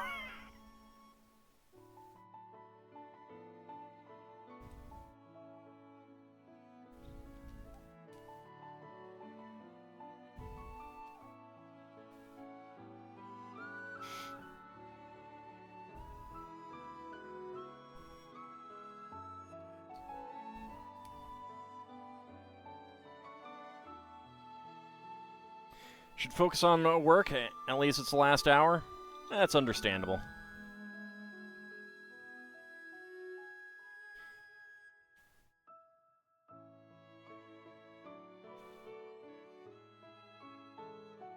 Like, when I run a campaign, I'm usually open to a player playing an unusual race, but I always want a good explanation for why they are where they are, kind of thing. Like, if I'm playing in, on the Prime Material plane and someone's like, I want to play a Tiefling, I'll be like, okay, well, why are you on the Prime Material plane? And you need to have a compelling reason in your backstory as to why you'd be on the Prime Material plane and why you'd want to stay on the Prime Material plane.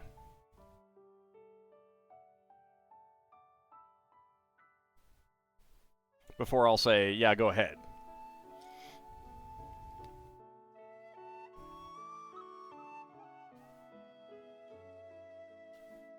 Have a good night, Gildatung. Thank you very much for coming on out. Hopefully the rest of your work night will pass speedily.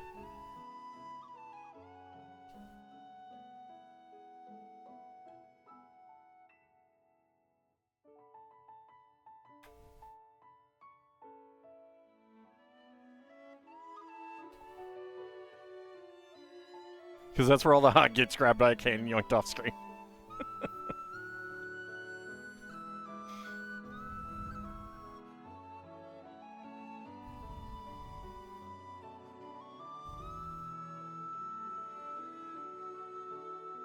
It's 75 degrees there? Wow. It is 54 degrees where I am right now. Thankfully. Like I said, it was a good night. Good night for Halloween.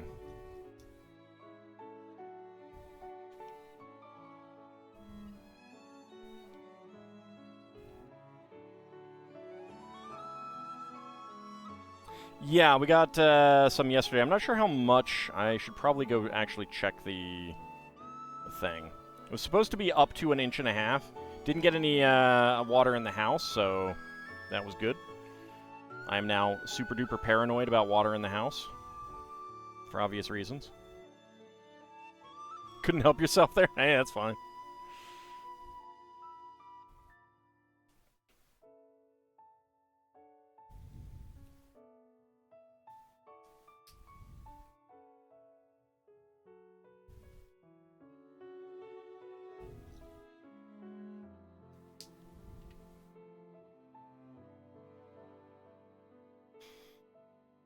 Yeah, my big thing for unusual PCs that aren't, like, established as being, PC races that aren't established as being relatively commonplace, like, if a player, if I'm running a Spelljammer campaign and someone is like, I'm gonna be a GIF. Okay. It's fine. There's no, I don't need to, ask anything further there. But if someone wants to be an ogre, I'll be like, okay, why are you willing to put up with everyone hating you?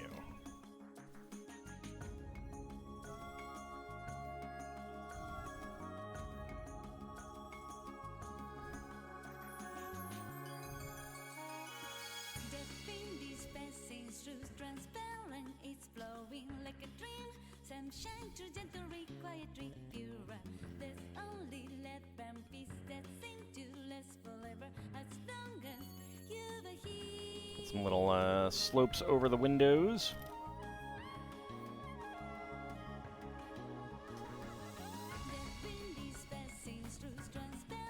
Fight for ogre rights. Yeah, I mean, like, if that's the kind of thing where they are specifically like, my ogre character wants to show that ogres can be accepted too. That's a reason. That is definitely a reason. Alright, so we have a little table with a blue cap. Classically used for ship captains, police, and train conductors. And then a pirate bicorn as well.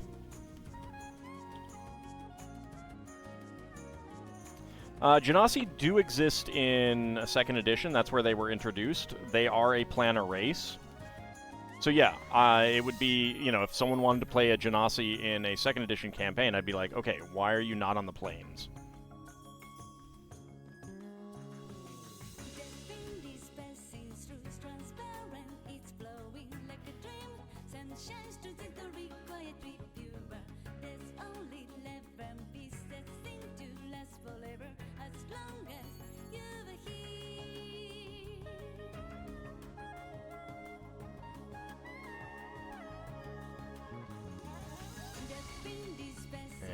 4 more bricks.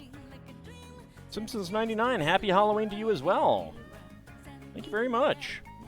Hope you're having a good Halloween. We're building some spooky sets. There's a reason why there's so many sorcerer types, at least in 5e, that are whose ancestors were either a fiend, celestial, dragon at some point. Yeah, I'm not a big fan of that either. I don't like that like a mechanical difference in magic types kind of thing. I prefer that to be flavor rather than mechanical. Olive green across there. And on the front,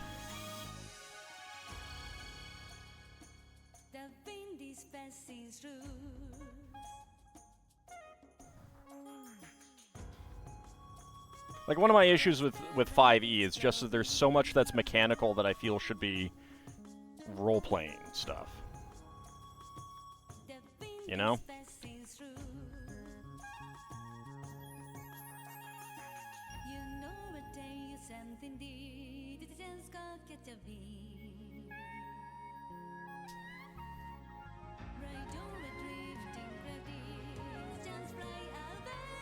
Alright, inverted slope, another brick. How do you explain sorcerers having magic and not studying for it like wizards? So, if the mechanic, like, you can flavor the standard, like, you don't use a spell book, you do something else. You still have to pay money to research spells. You still have to spend time, you know, in quiet contemplation. So that mechanically you're the exact same, but you're saying that it's something else. That's pretty easy to do.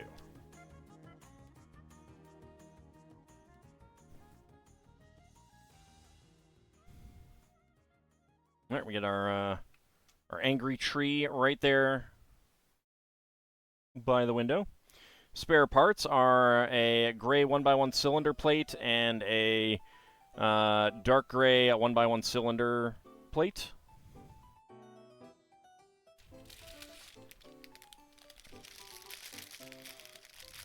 My human hands are very convincing. Yes. It's a very high quality costume.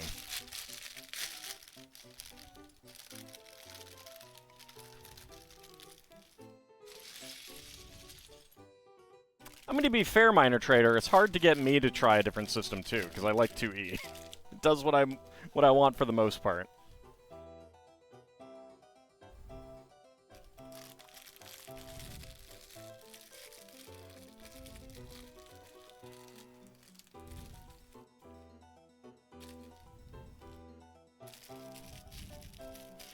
Like, if I were to play a different system, I would want it to be a completely different game. I wouldn't want to just play a different rule set that is doing fantasy RPG. You know? Like, Shadowrun is a completely different type of game. You know, it's cyberpunk. That's completely different.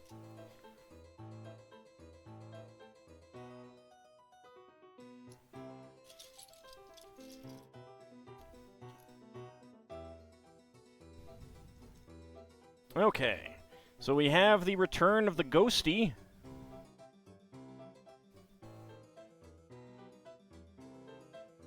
Which is definitely different from the classic Ghost. It still does have a torso. Now, the old classic Ghost was a brick and a plate here, so it was actually shorter than a person. Now they've actually put legs in there, but it did do the black head to get the contrast there.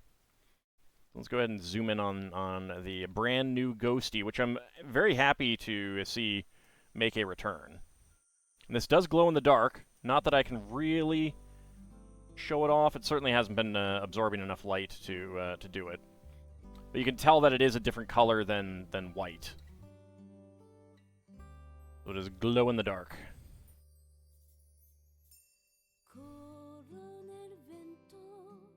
I think the reason why you don't like 2E is because mainly the limited classes and playable races. I mean, there's a ton of playable races in 2E. But the limited classes, for me, is actually a benefit. It forces you to roleplay your differences rather than just, you know, have mechanical differences. And there's tons of kits if you actually want some mechanical differences, too. Sheet Ghost, yes. And here we have the Vampire Lady. It's a great minifig. I love the hair on her. I think this might be like an aerial hair or something like that. It might be a new piece, but I think this is on hair that's been on a Disney minifig. It's a great dress, too. How many of those races are non-human? Well, there's the complete book of humanoids for a whole bunch of other races, like kobolds, goblins, Oligi, Sauriels. Yeah. Tons of them. She does have a different head, so we can turn it around so it's not. Of course, I gotta pop it a little bit because they're tight. There you go. So the glowing eyes ready to feed, and a little friendlier. There we go. Yeah, I love that. I love that dress, and the hair is fantastic. Look at that hair.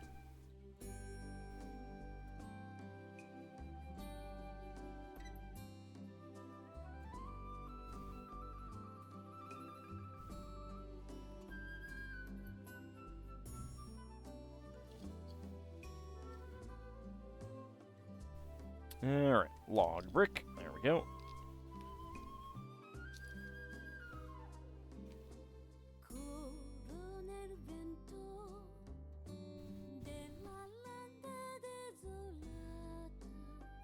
But yeah, so, like, I mean, anything beyond the player's handbook for races, and even those, still, can be optional depending on the Dungeon Master. Dungeon Master absolutely has the right to say, no, that doesn't make sense for the campaign I'm running. But if the Dungeon Master is amenable, then yeah, I mean, you got everything from Fremlins to Pixies to Furbolgs to Ogre Magi in the complete book of humanoids. And then there's other products that introduce even more races. Roger Moore had a great article in a Dragon magazine where you could set it up Darrow for playing.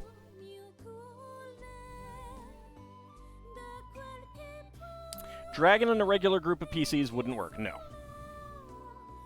Not James Bond. Roger E. Moore, former TSR Dragon magazine editor, author of 2 Spelljammer novels.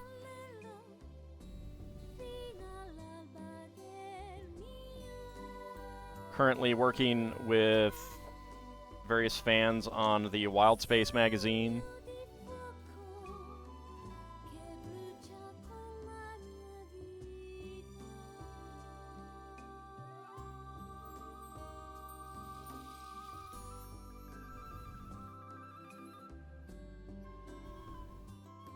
Great guy. Even if he does prefer lizard kobolds.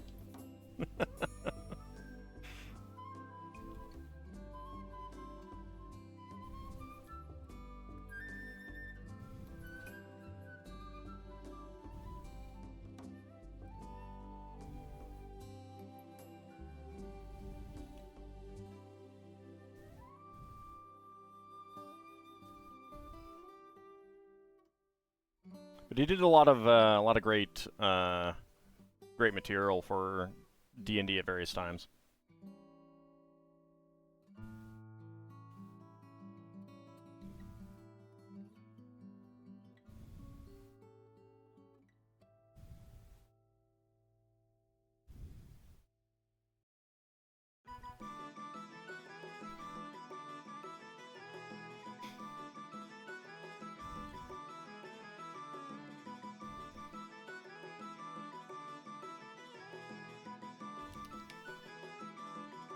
But yeah, second edition is absolutely where the, like, proliferation of races first started in D&D.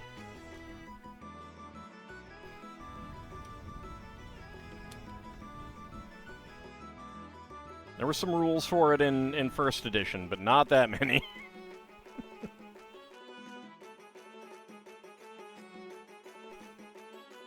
Yep, centaurs. Centaurs are playable.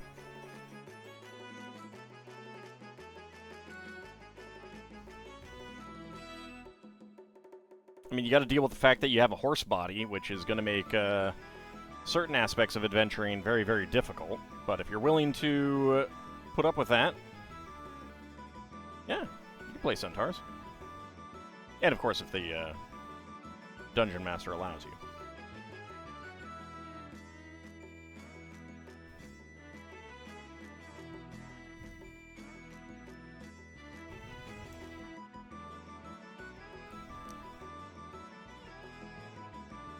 Alright, we got a picture on here. This is a printed tile, which is really nice.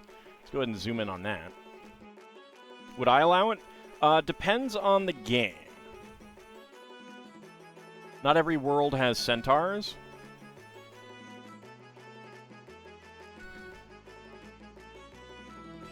So I really like that that picture. That's really nice. Just a picture of her enjoying a nice goblet of wine.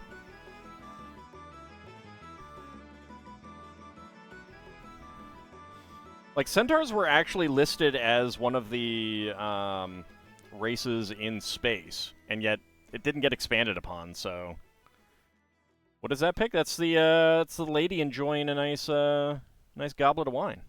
It's a picture for the wall. Goblet of viscous liquid. Of some variety.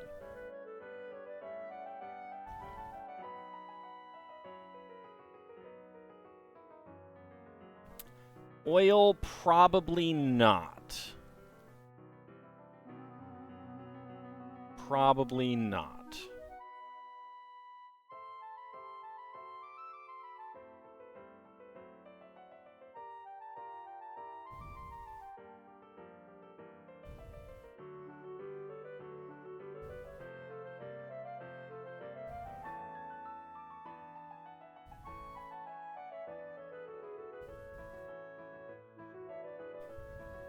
And a nice door handle on there.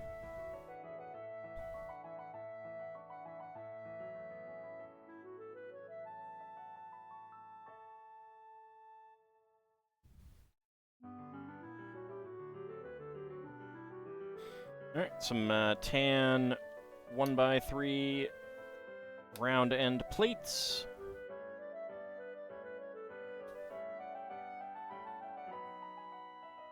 Magic the Gathering, there's a race that drinks gasoline oil. It's odd.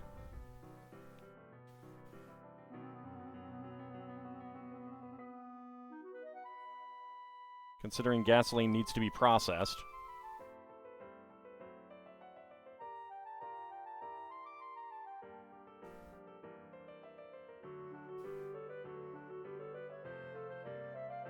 Alright, and then there is a picture of the house itself. Let's go ahead and zoom in on that. There we go. I like the colors on both of them.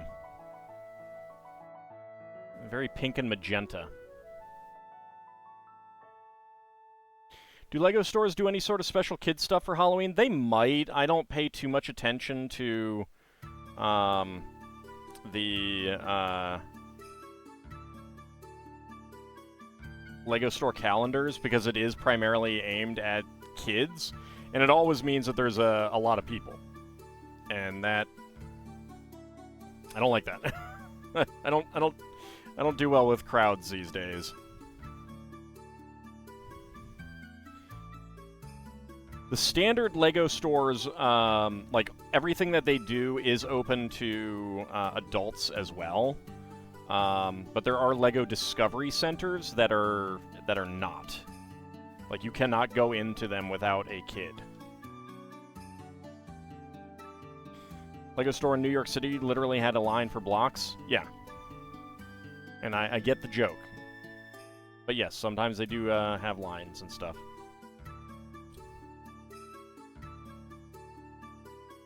Character concept, a very lost Qualinesti elf wondering what the hell orcs are and why the moons are wrong.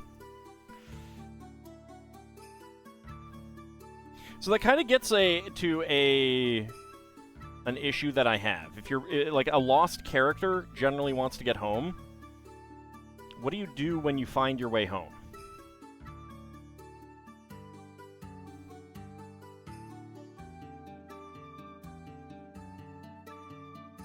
Wasn't a joke when you saw it? Didn't know you had to make a reservation?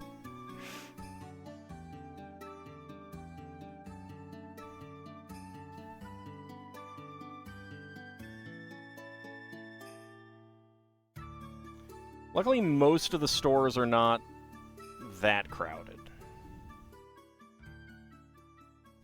Borrow a grandniece. Alright, so spare parts.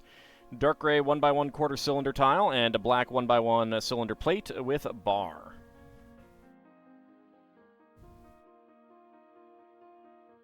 Alright, bag number 4.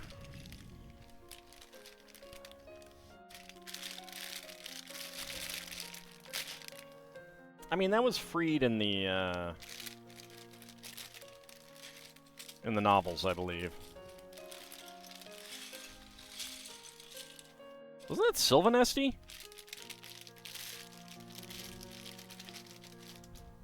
It's been a while since I've read the novels.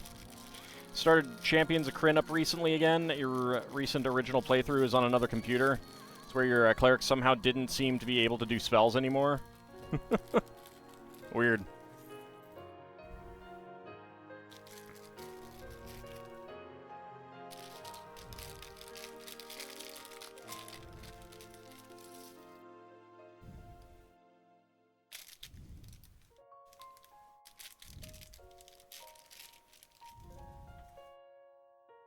Oh, that. Yeah, okay.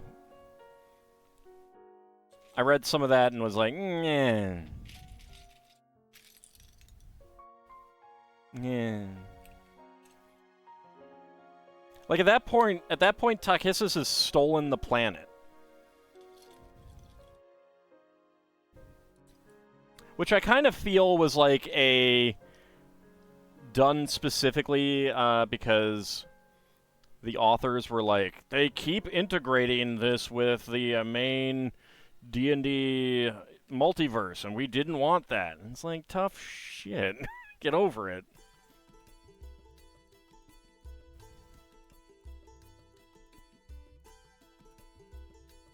No, that's a bug. That is definitely a bug.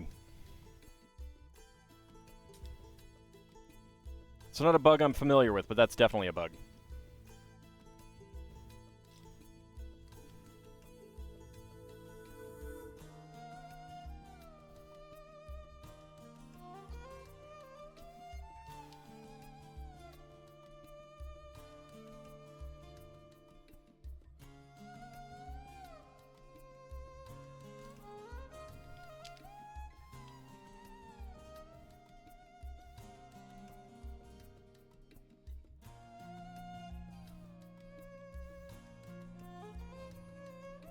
It's possible to figure that out with UGE editing your character files, but it's also not really worth it. Imagine if choices had consequences for your clerics and priests. So as far, yeah, that's just not something that they could really actually do.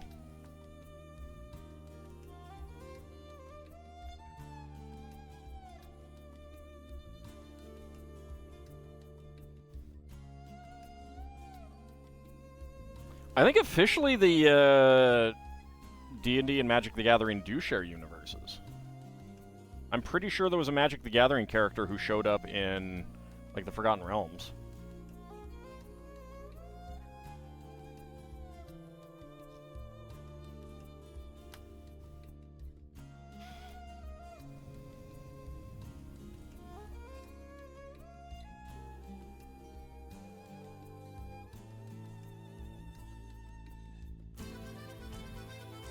But that's, you know, hearsay on my part.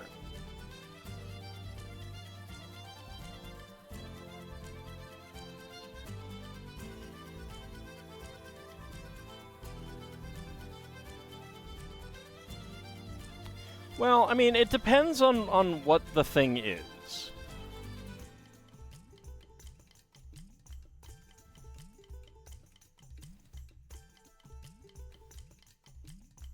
Like, I think Dragonlance is more interesting being integrated into the wider multiverse. Because you can also just ignore that.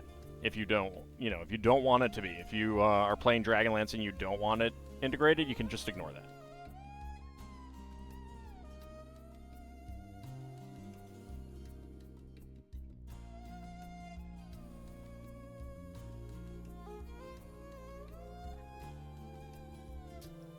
You can keep the integrations light, for example.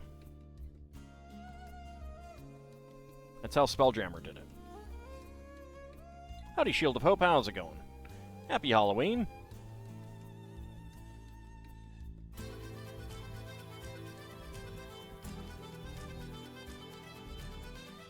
So that more to D&D and Magic the Gathering being the same universe? So, like, you could always go back to including the ideas of alternate prime material planes. Got free ice cream for Halloween. Nice.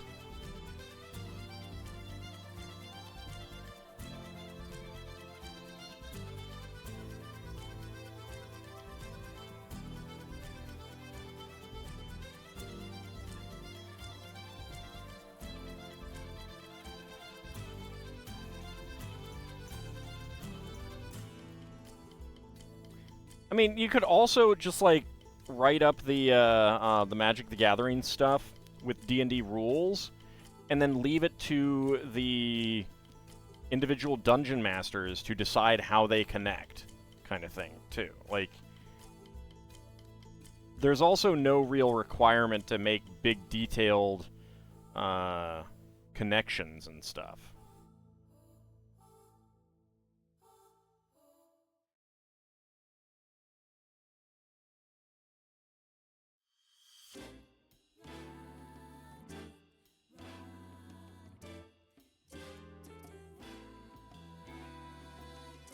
But if people want to play, like, you know, I mean, Magic the Gathering at this point has lots of different worlds and histories and regions and stuff like that.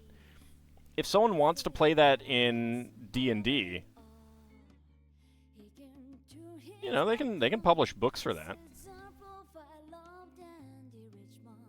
Disney buys Star Trek, next series Darth Vader cameos.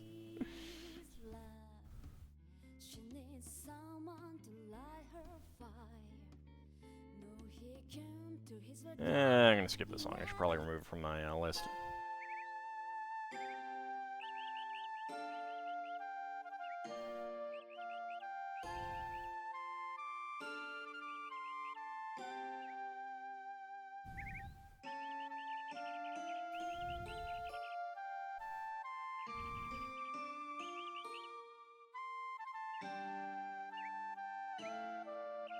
I mean, obviously, like, if you...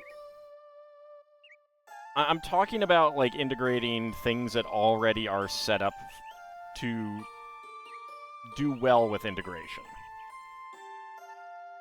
Spooky clock? Maybe. I'm not sure yet. I'm not sure if we're at the clock part. We do have a clock there, so yeah, actually, it might be. Howdy, Cadence Rufus. How's it going?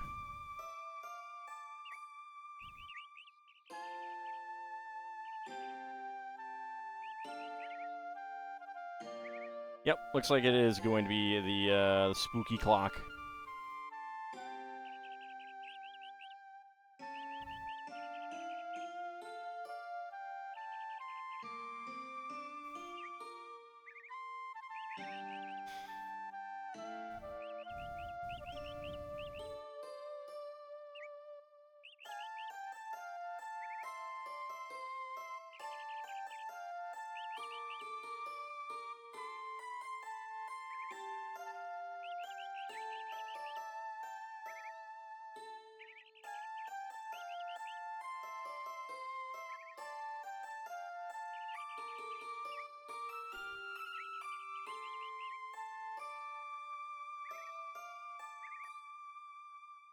Clock waits for a moment to terrify protagonists with hourly gong. I mean, if you were a clock, wouldn't you want to do that? I know I would. At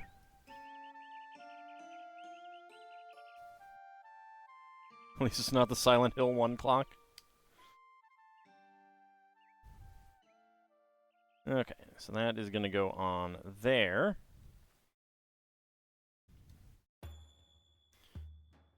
There you go. You can get the pendulum swinging, and it can swing wildly. Woohoo!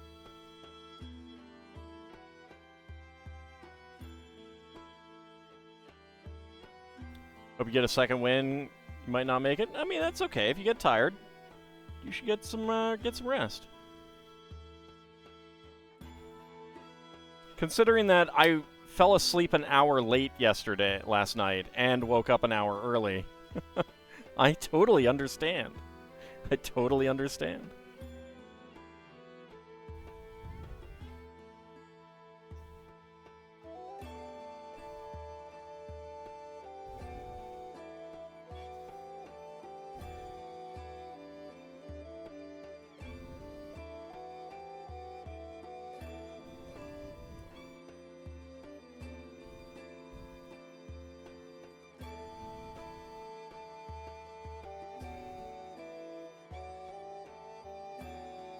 But, like, the type of campaign that you're running really has a lot to do with what actually will show up in a, as a PC race. If you want to run an Underdark campaign, then it makes sense that players might get to play Duergar or Sphere of Neblin or something like that. But if you're on the surface, it doesn't make much sense to have a Sphere of Neblin kind of thing,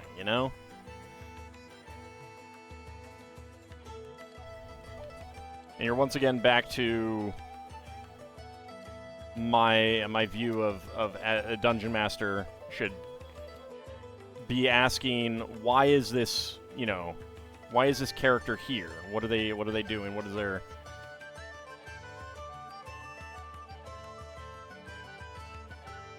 Why are they not where they normally live, kind of thing? And an adventure to introduce the Underdark Vault of the Drow. I mean, not if you're playing an Underdark campaign entirely. Tick-tock goes the clock. Tick-tock, there goes the clock. Tick-tock falls the clock.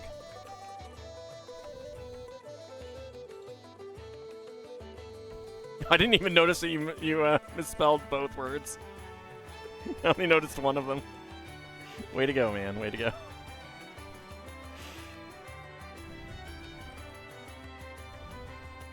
Proudy.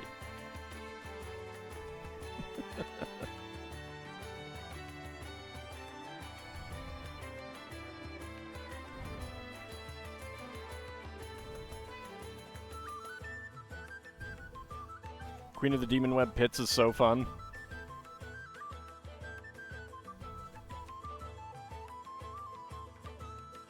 Well, it's definitely not a campaign that would start out as Underdark. Well, yeah, I mean, like, that adventure itself starts out that way, but it's connected to from the G&D series.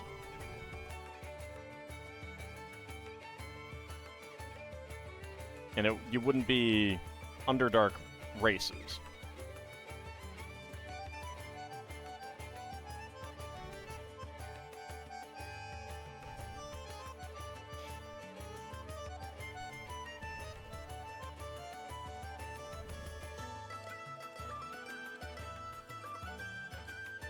The funny thing is that I think if you tried to run GDQ in 2E, you'd either have to run the weaker 1E Giants, or definitely have some more connection points first, because 2E Giants are much stronger.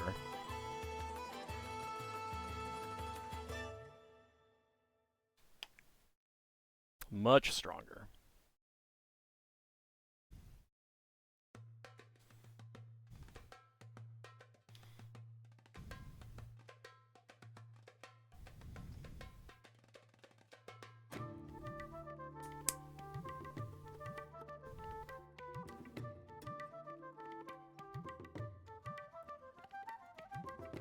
Okay, get a little headstone there. Could you make them just weaker giant species? They kind of used the weaker giant species, other than giant kin.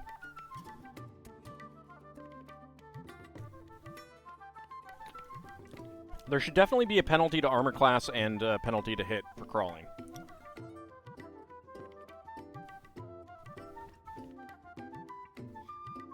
I should say that there definitely is a penalty, and that would be applied to the giants.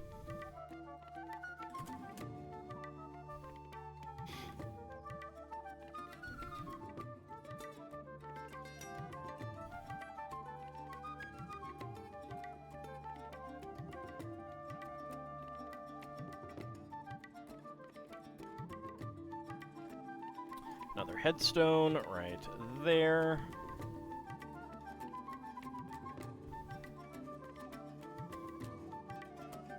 What every cemetery needs, a bony foot sticking out of the ground.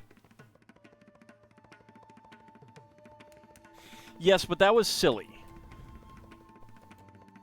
They did kind of explain it, though, that they were magically trapped there.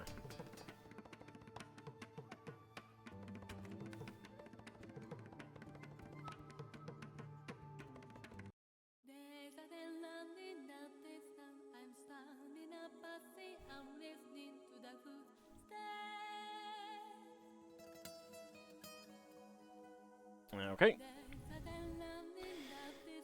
Alright, so spare parts, a gray 1x2 half-cylinder tile, a brown 1x1 quarter-cylinder tile, green sand green 1x1 plate, bright green carrot top, a black Technic bushing, gold 1x1 cylinder plate with hollow stud, and a gold 1x1 cylinder plate with bar as our spare parts there. All right, bag number 5.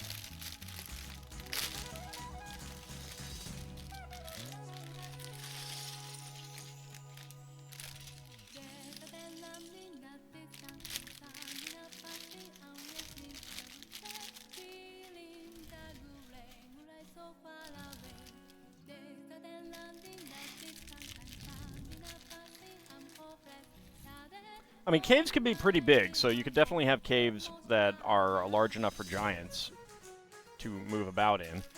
And canonically, stone giants do live underground. Some of them, I should say. Like, they are they're one of the primary underground giant types.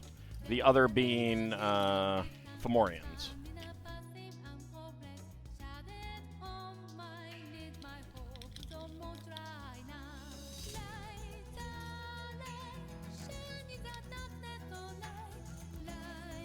In your day, LEGO didn't give you numbered bags as just a big bin of pieces? Yes, but you also didn't have sets with this many pieces all that often.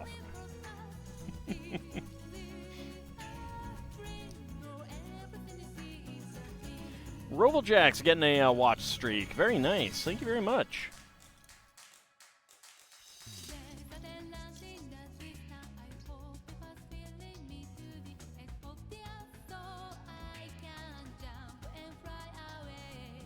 Also forgot about the watch streak.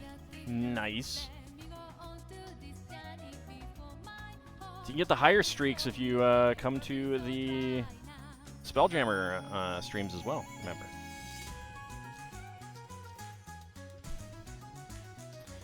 Where is the 1x3 slope?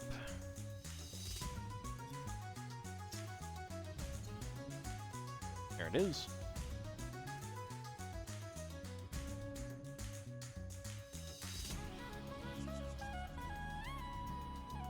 I mean, LEGO sets back then were, like, unless you got a really small set, they were all multiple bags. Those start so early where you live? That's true. That's true, they do.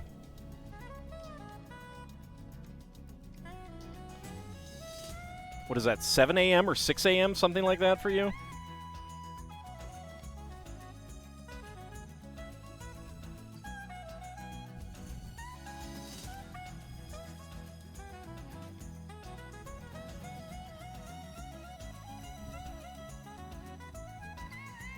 7-ish, yeah. I understand.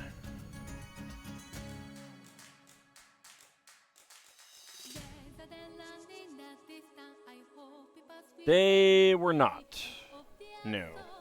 You always had multiple bags, but what they would do is, like, all of your 1x2, like sand green 1x2s, would all be in a bag with other small parts, generally. So all of your 2x2s, black 2x2s, would be in a bag.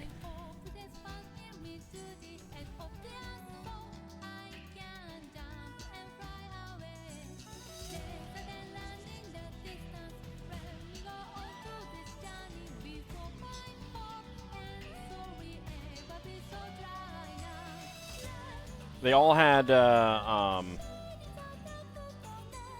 multiple bags, except for the very small sets, which would just have like one bag. Like the $5 sets. But you get up to the $10 range and you're looking at 2 bags.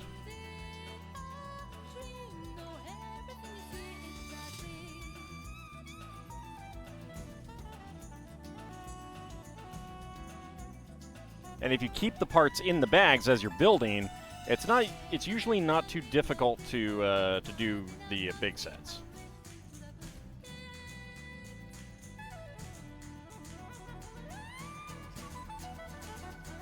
You do not recall that? Maybe a couple of bags, but the rest was a free-for-all? I don't know what you mean by free-for-all. Lego has been bagged since the early 80s, at least. Like, I can't speak for the 70s.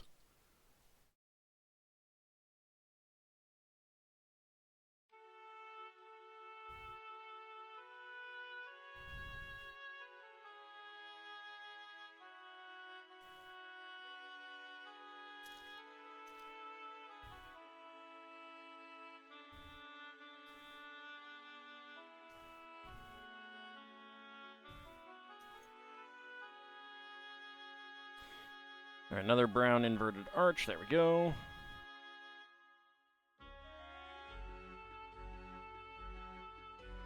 There we go, making an organ here.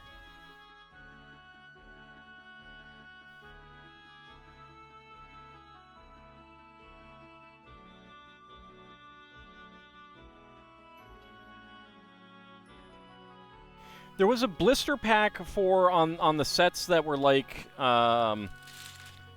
this kind of thing, where in the store you'd have a lid that you could flip up.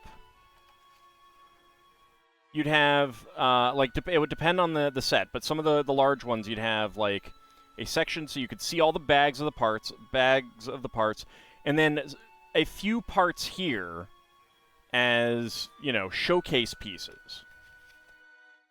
Trust me, I got a lot of sets in the 80s. And I still have some of the boxes, too. Well, it wouldn't be an actual pizza box. It was just a lid. It was just a lid. On top of the actual box itself.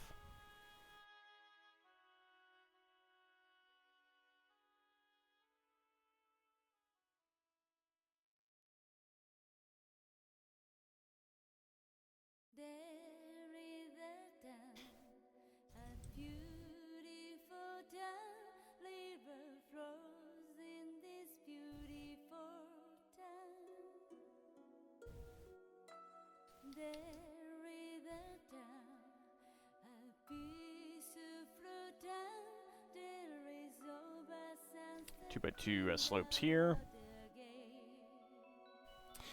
Eggses. Delicious eggses.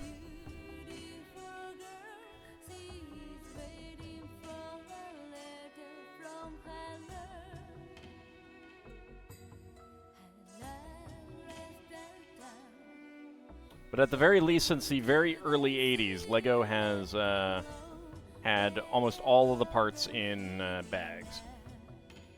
And it's only the flip lid, the ones that like, the point of that flip lid was to display what you got inside.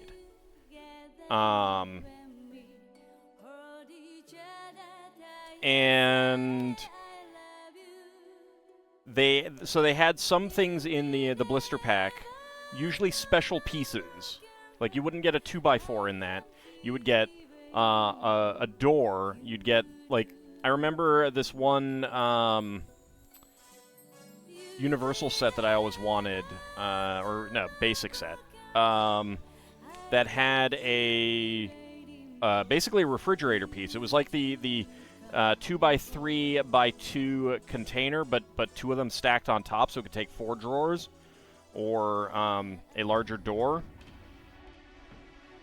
That was displayed in that display thing, because that was a unique piece to that set, and it was a selling point.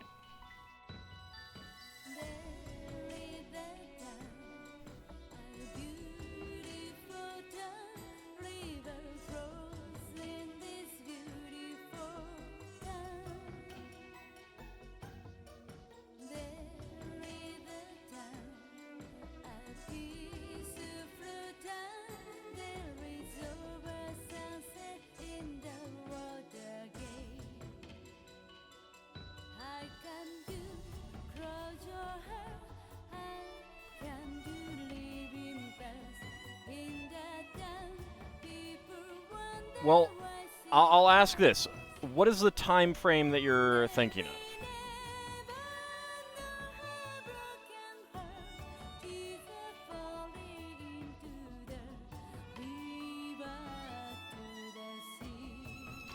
So they had specifically plastic bags that were perforated with holes so the kids wouldn't choke on them. That also made them pretty easy to tear open. 83 to 87? No, they were all bags. I mean, with the exception of anything that was in that blister pack, that was only on larger sets. Talking like the $50 range and up.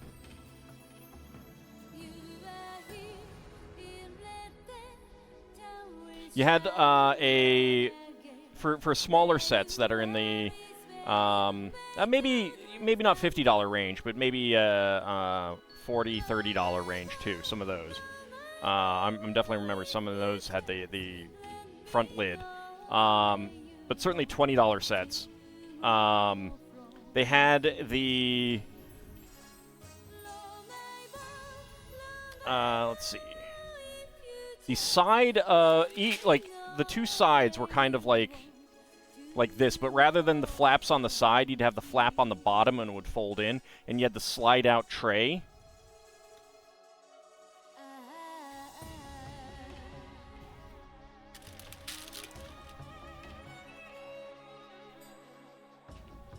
Hold on. I actually have something I can show off.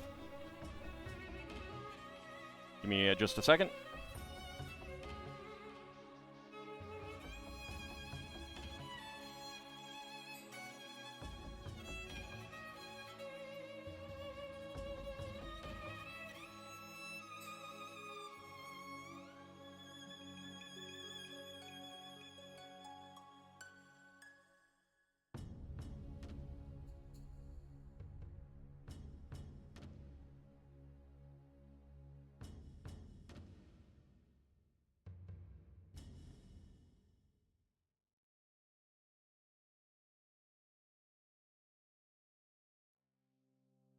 Okay, this isn't sealed, but you can see that it was sealed. There was the tape there.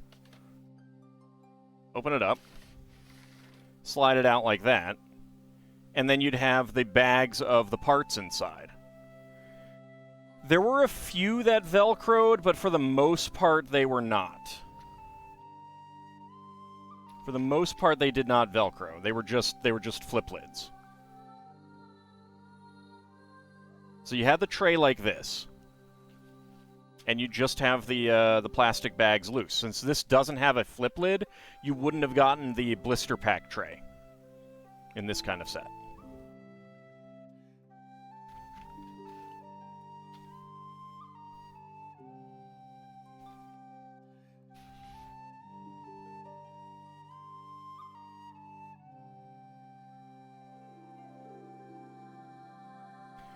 And this was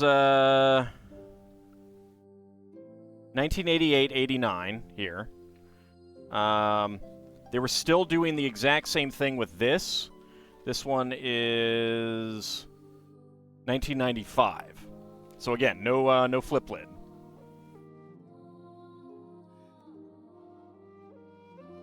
could actually probably pry the tape off here. Nope, nope, that's tearing it a little bit. Never mind. I could cut this open, but I'm not sure if I'm going to try to sell it sealed. But this still has the classic bags, which would be perforated bags in them. So I'll just go ahead and put these aside for now.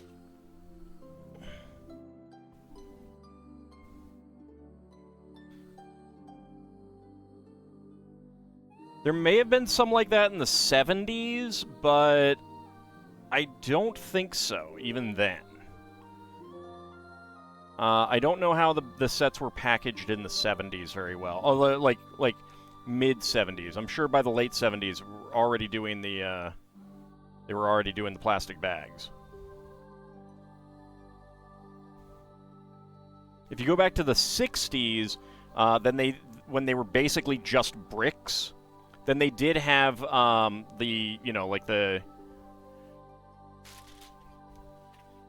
would actually be, open up and they would just be all lined up and stacked and stuff.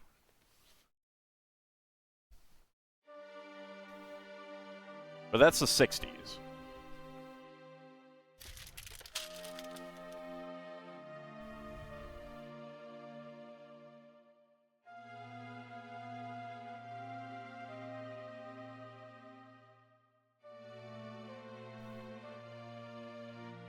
I'm not laughing. But I did get a lot of Lego when I was a child. A lot of Lego.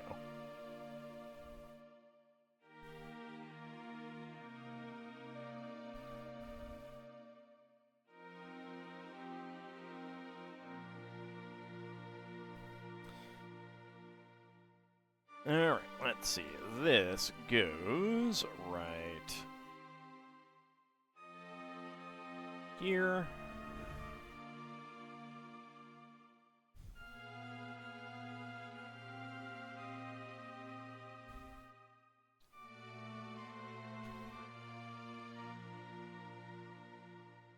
Remember the 70s airplane build with the singular landing gear wheels?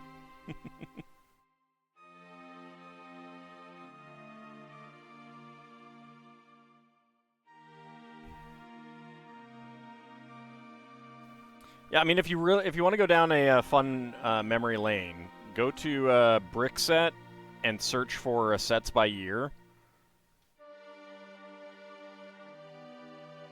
That's always fun to do.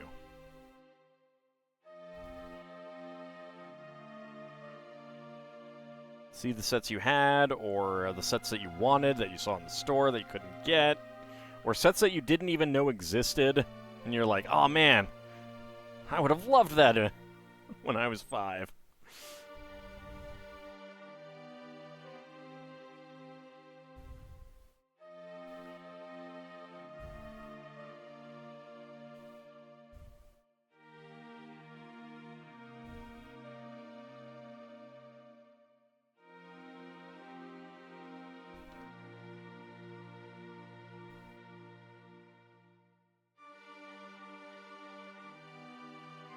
I mean, I'll ask around if there's if anyone in the LEGO community knows of a place that like documents the packaging of LEGO over the years.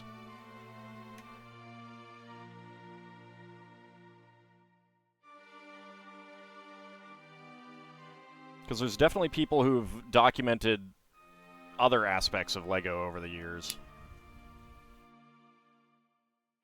So they might have done the packaging, too.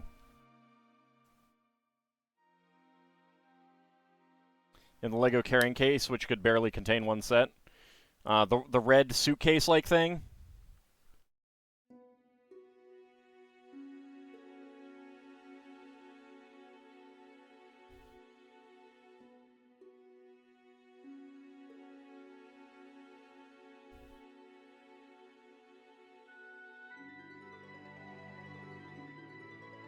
Yep. All right, pair of 1x2 inverted slopes with cutouts. Always nice to get. Yeah, I had that as well. They were still making that in the 80s. I had the larger blue one as well. I have a gold one that came with the Adventurers even later. You had a Lego red bucket. I didn't get too many of the buckets. I have a few. I got a few, but usually later ones. I have a ton of tubs. They're great. They switched over to a tub design that was kind of like rounded on top with studs for stacking, which are not as nice as the old rectangular ones.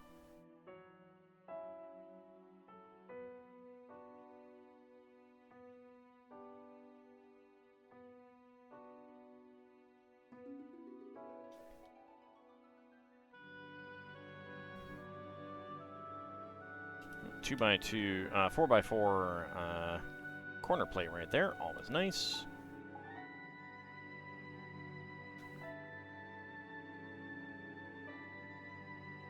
Random question. For a fighter, would Constitution be better to prioritize over Strength after meeting class requirements? Depends on what you want to do with the fighter.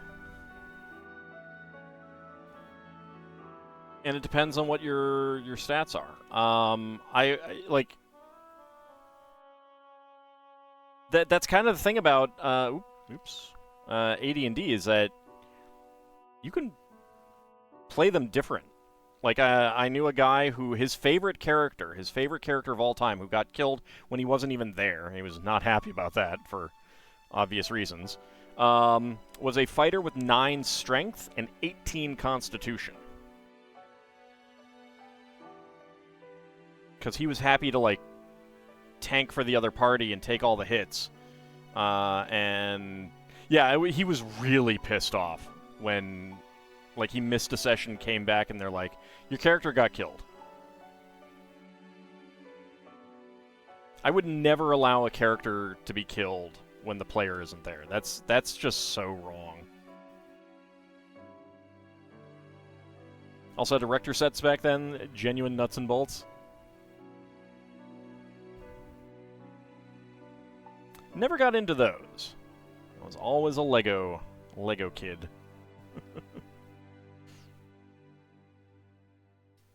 So yeah, like it really depends, Nadaroge AI. One hit point is not going to make that much of a difference early on, but over time it can.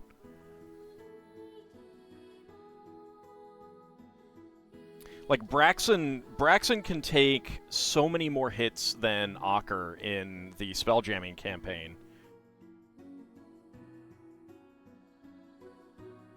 Because he has slightly higher constitution. But at the same time, you could get up to, like, if you get an 18 dexterity, that's 4 more armor class. You're going to get hit a lot less often.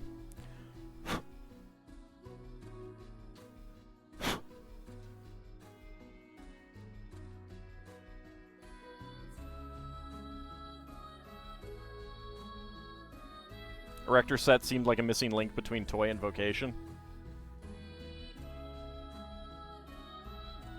Yeah, I can see that.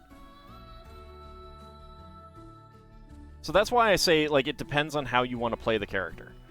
I would say that, like, rather than prioritizing any particular thing, what you choose to put the stats in, if you got like 2 18s as a fighter, choosing to put choosing to put it into dexterity versus constitution is probably going to change how you play that character.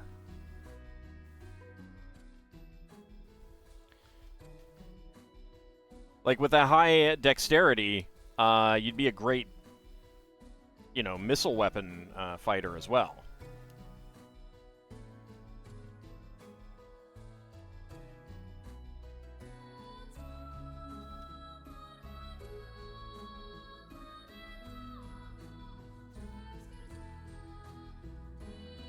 Get a dark green vine in here.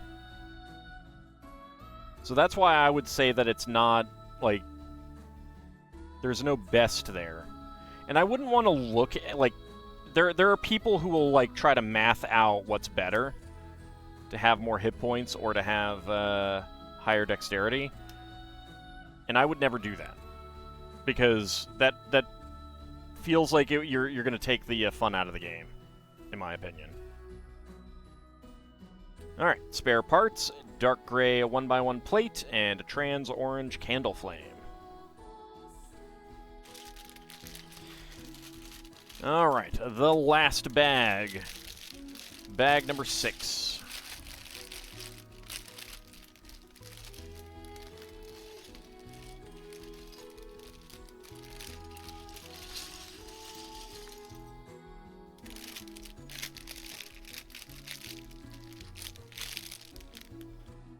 Yeah, and that's the thing is, like, in 2nd edition especially, someone who doesn't do much role-playing but has really high stats, so they're able to do fighting really well, they're probably not going to be as well remembered as a character with middling stats, but the player does a lot of role-playing, and either saves their butt through role-playing or gets them into funny shenanigans through role-playing, that kind of thing.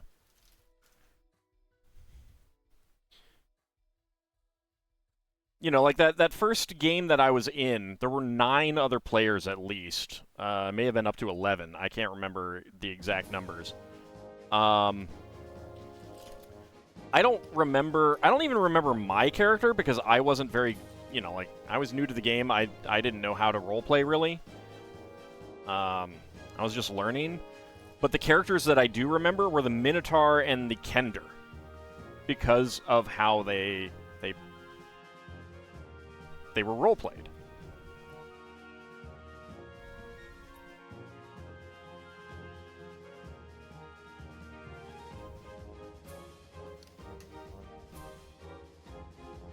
You like the posts from people who roleplay as a cat person by acting like a cat?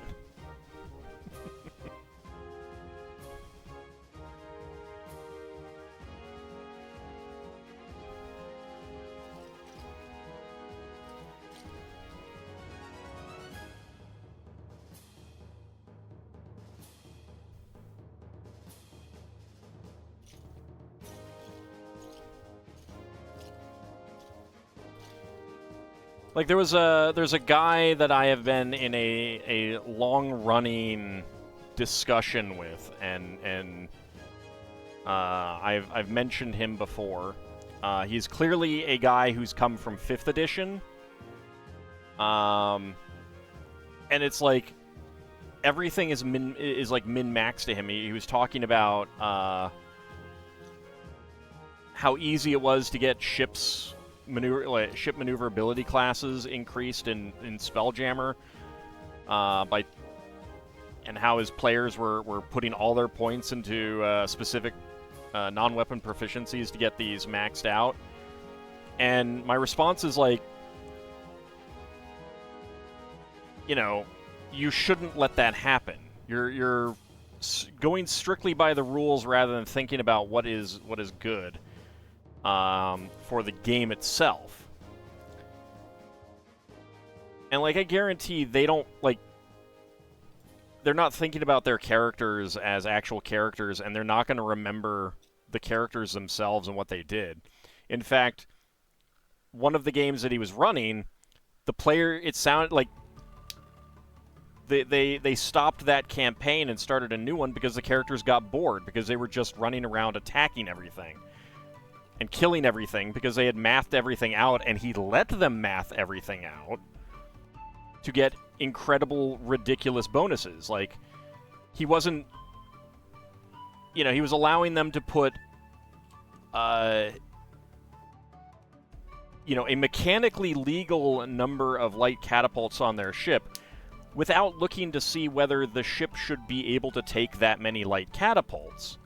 And whether, you know, without thinking about, is this a reasonable amount of light catapults that can be put on this ship itself? And that's the thing, is like, you know, if all you're thinking about is the math of it, you're not role-playing, number one, and you're going to take all the fun out of it. As obviously happened when they got bored of it.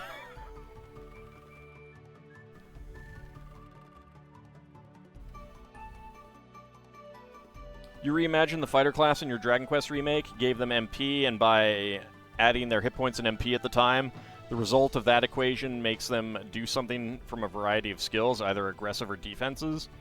They did that because spamming attack was boring to you? Yeah. And that's why they put in skills in later Dragon Quest games, so that you do have more to do. Like, the original fighter in Dragon Quest III just fights. Just attacks. But in a tabletop game, a fighter character who's just saying, okay, I attack with my longsword this round. Okay, next round I attack with my longsword. Round after that I attack with my longsword. I'm going to attack with my longsword after that. You know, like, that's just boring. You could try disarming, you know? I'm going to try to disarm. I'm going to try to trip that guy. I'm going to try to, you know, hit him with my shield, knock him off a cliff, or, you know, I mean, like, there's all kinds of things that you can do in a tabletop game that you can't do in a computer game that hasn't been programmed to have that kind of thing, you know, allowed.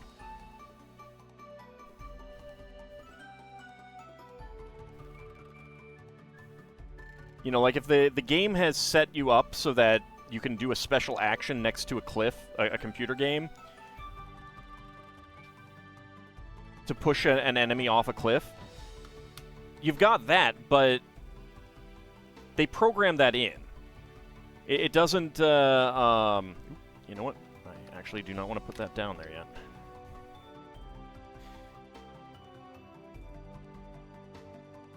While it's nice to have that kind of, like, new context-dependent things to do, you're still limited by what the designers of the game thought you could do.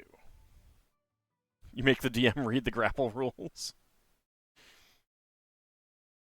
Style specializations in 2nd edition were pretty good for certain character concepts. Yeah.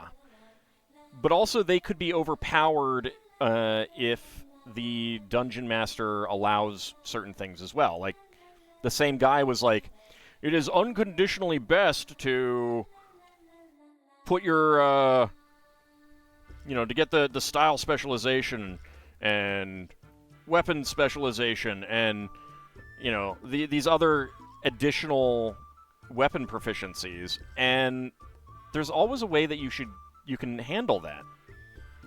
Number one, you as Dungeon Master can say, you can't do that at the start. You have to adventure some more, or find someone to teach you that.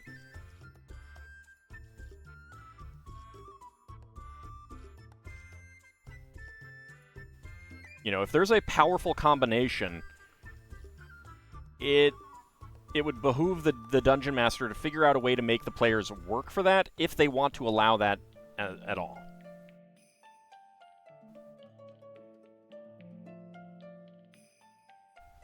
So we have a ghosty to go in the window. How much is that ghosty in the window?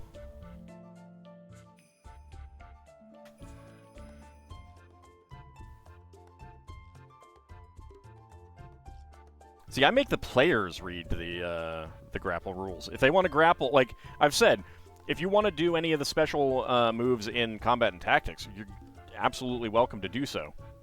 You might want to read them up first so you understand them.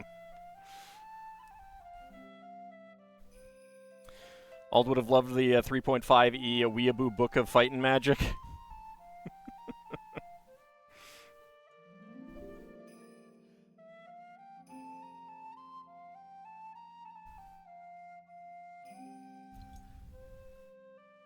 I bet that's because of your VPN there, Vigastry.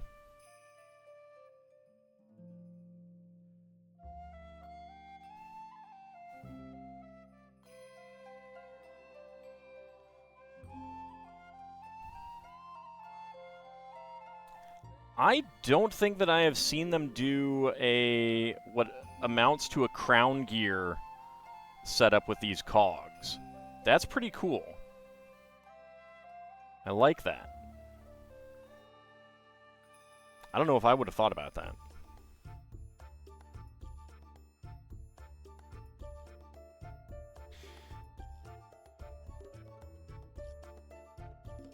I don't know. That's the only reason. It's the only thing I can think of. There's nothing on my channel, and there shouldn't be anything on Twitch itself, as far as I know.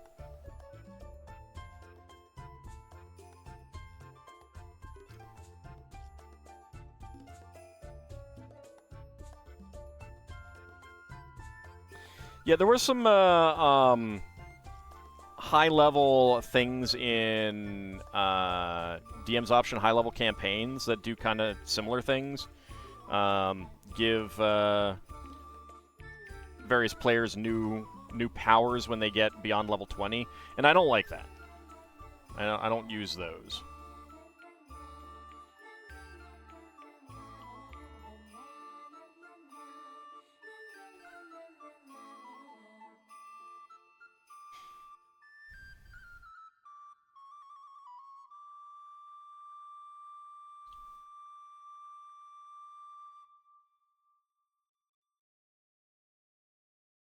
I did, of course, use them in Baldur's Gate, but that's because it's a computer game, and they gave me those options.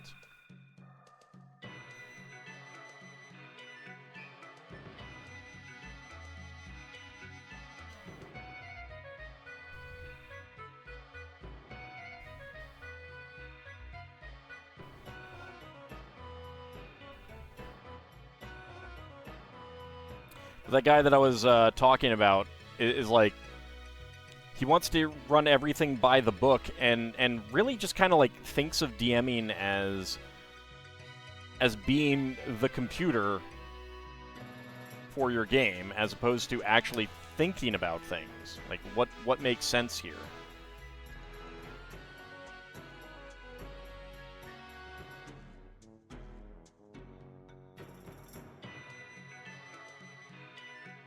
And honestly, as a Dungeon Master, sometimes it's good to turn that on its head and throw that on the players. Like, you tell them, like in that situation where he was allowing players to put basically like the max legal number of heavy weapons on their ships without any thought to whether there was actually space for that. And a good way to handle that is initially tell the players, yeah, you can use this rule to add weapons to your ship, but be reasonable. A DM should at least be lenient to see how the story plays out. Yeah, but, like, you tell the players, you know, here's the rule for putting on extra weapons. You got to figure out where they go, be reasonable. Like, if the players want to add one extra light catapult over what a tradesman has, you know, that's fine. You don't even need to really think too much about where it's going, because it's just one extra weapon. But if they're suddenly saying that they want to add 30 weapons, then yeah, you got to be like, okay, now you're trying to manipulate the system and get a benefit that you shouldn't be able to get. You know, and that's where be reasonable comes in. If you tell the players to be reasonable, they will usually be reasonable if they're good players.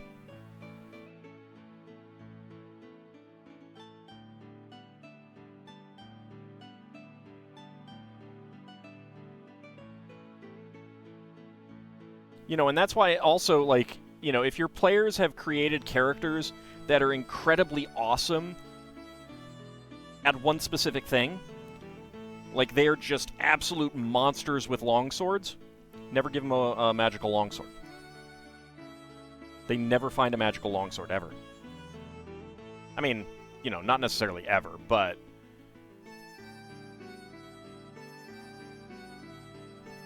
you know, they keep encountering people with magical speedums.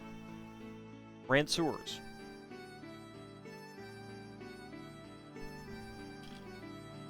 It does reduce cargo capacity. But if they're saying that they never want to actually take cargo because they're not a trading vessel, so they don't care about their cargo space, then there's an element of, like, you know, they can over-weapon their ships and make it just an absolute monster to fight. There isn't any rules for reducing maneuverability, but yeah, I mean, a Dungeon Master could absolutely do that as well. I was also telling him that, you know, you shouldn't let same modifiers stack.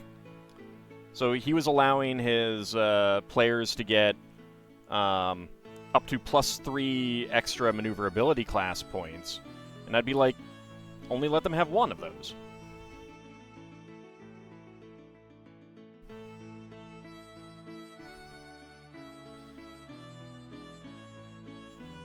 I mean, if the point of the campaign is to just, like, play absolutely ridiculous characters who are overpowered, then that's perfectly fine, because that's the campaign, you know? If that's what you're going with, you like, everyone is in agreement to break the system. Yeah, that's fine. That's whatever. But that's also not, like, a normal campaign, you know?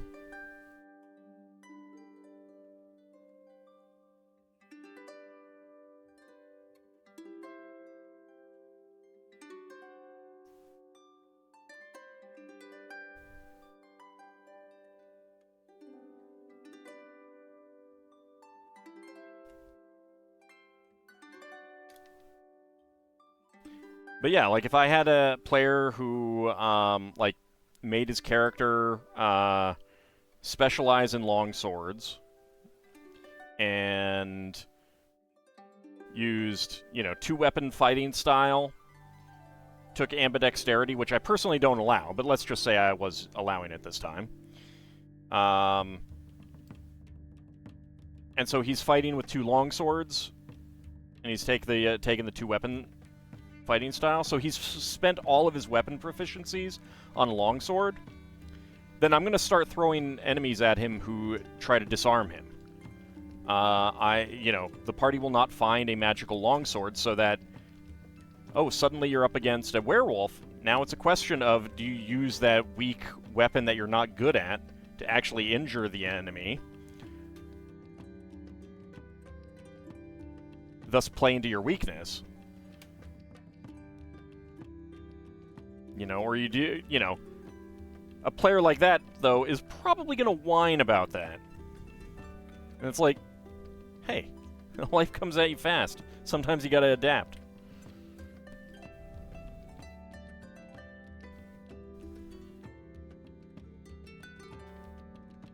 Like, well-rounded characters should be rewarded. Specialized characters should not be, in my opinion. In a standard game.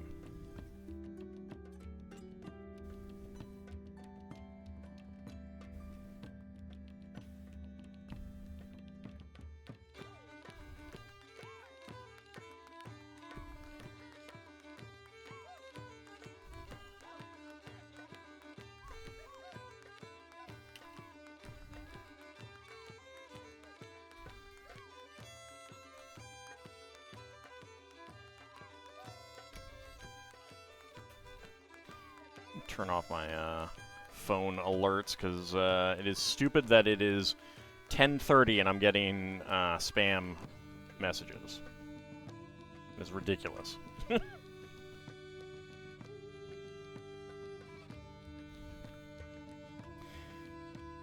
Like, you keep telling people to stop relying on board wipe cards to prop up a badly designed deck.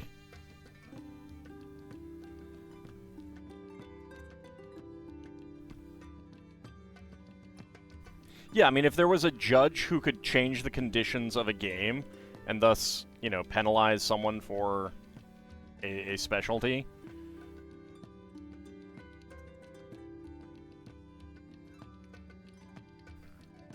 Playing a lot of first edition with weapon versus armor, you picked at least one armor cracker weapon when playing fighters. Yeah, I mean, like, that's the thing is, like, I got no problems with a character with weapon specialization, for example, you know, or style specialization. Like, Braxton has both weapon specialization and style specialization. But he switches weapons based on the scenario, kind of thing. Alright, so, spare parts.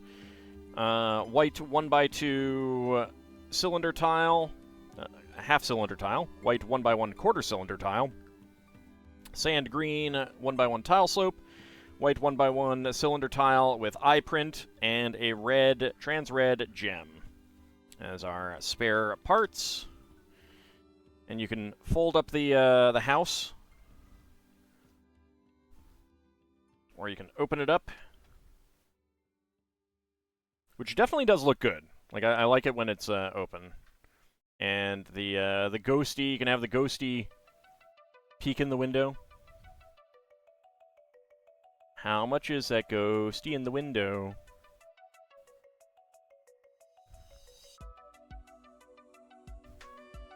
It's not much of an interior. We do have an organ. There's a drawer up there, a gem, little table with hats, and the clock with the moving pendulum. But, you know, there's plenty for playing, and you can close it up to have a different house. I would probably want to put something here at the bottom to connect this up if I was going to close it up.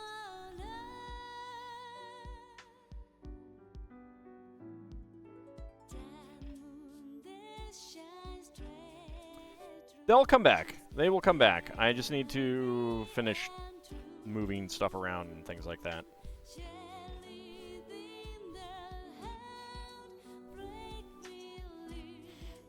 She can be out there greeting newcomers.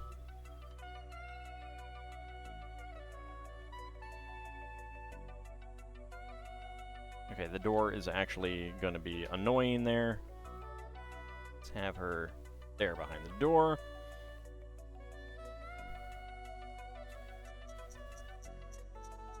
Ghosty in the upstairs window. How does one become an Addams family member? Does one just join their manor and declare oneself an Addams? No, you marry in. Like that one lady who married Cousin It. The lady from the first movie who married Cousin It in the second movie.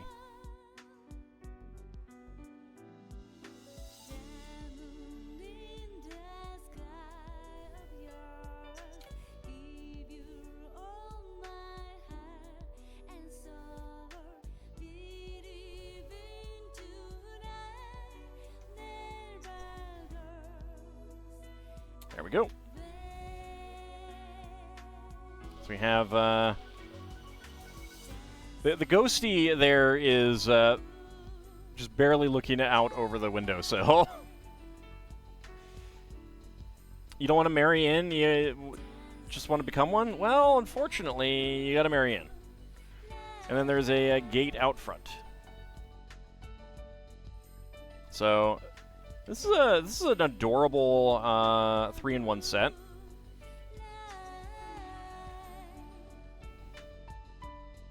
Alright, let's see. So it shows the different moving options. Let's take a quick look at the haunted train. So we have a station, and we have the train itself. 1, 2, 3, 4, 5, 6. Just dump them all out. The minifigs are the same, except the skeleton gets a hat to be the train conductor.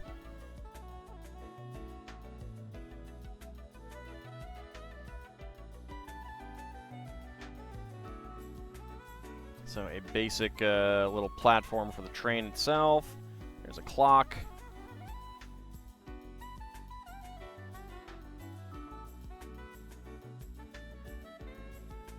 A basic brick-built cow catcher in the front. That's nice, actually. So no actual wheels. It's just fake wheels using 2x2 cylinder plates, but What are you going to do? It's a ghost train, so you got the 2x2 cylinder bricks beneath it and clear to make it float.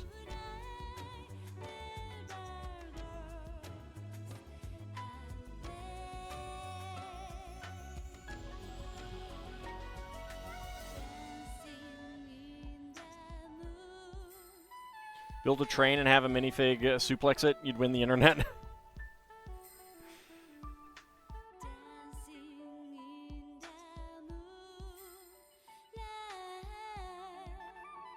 And then you get the tender as well.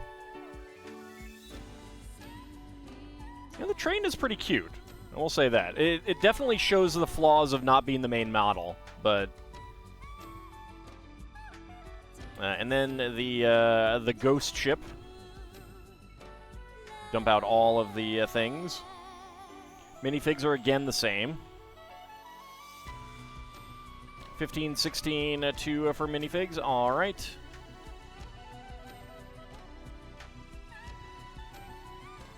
Have a safe trip, sir.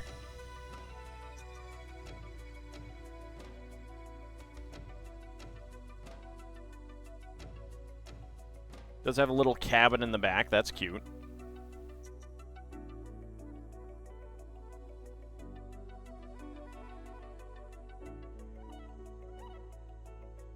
The ship, I think, is a stronger of the two submodels.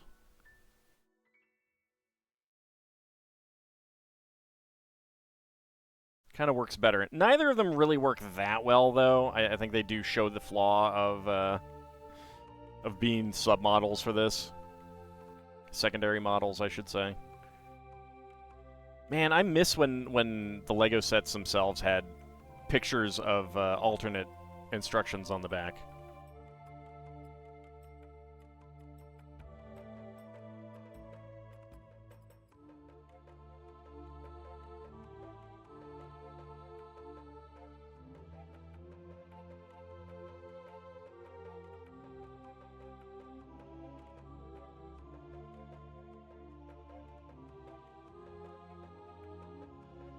And then the skeleton with the pirate bicorn gets to be the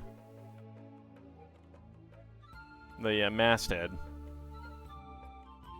And the ghosties walking the plank. They are cute submodels. I mean, secondary models. I will grant that. But definitely the haunted mansion is the strong one. I think that is the strong one. All right, but with that, let's go ahead and do some minifigs. That is what we got to work on now before we wrap up for the night.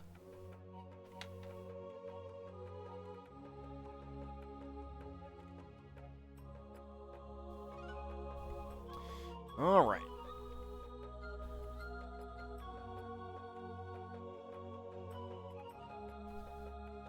Don't fall over. Alright, and a D20 to pick our minifig. 20, no, re-rolling that. 13, 1, 2, 3, 4, 5, 6. No, I'm re-rolling that because I think that's going to be the last one.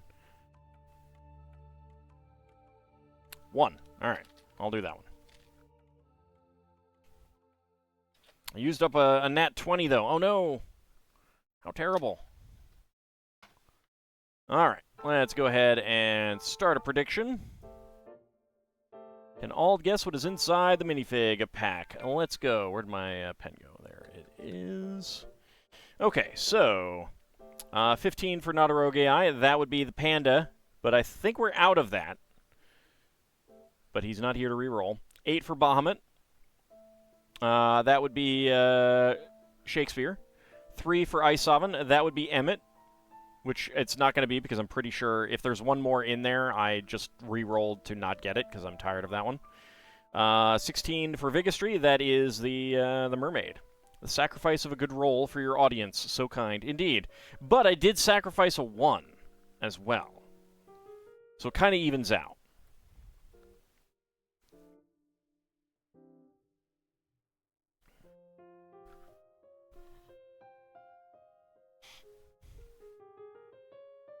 Minotaur train conductor and a ghost Leonin train passenger. Oh, the Leonin got murdered by the Minotaur. That's terrible. That mean Minotaur. Alright, get your predictions in. Can I guess what is inside the minifig pack?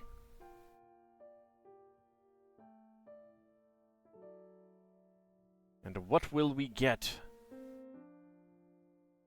Yes, very mean Minotaur. Yeah, it's terrible.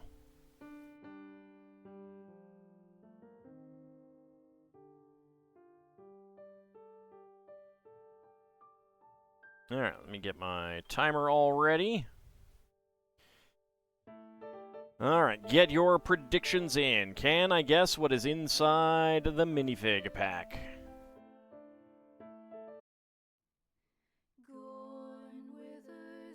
Let's switch a few songs. There we go. I should clean up this playlist a little bit more. Okay, predictions are closed. Alright, let's see. And go. Alright, what do we got? What do we got? I feel legs. But does he know how to use them? That is the question.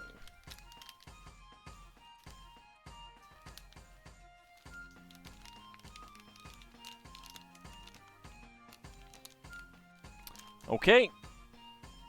19.96. I believe we have another Emmet. This should be the last one. I intentionally tried to not get another Emmet, and I got another Emmet.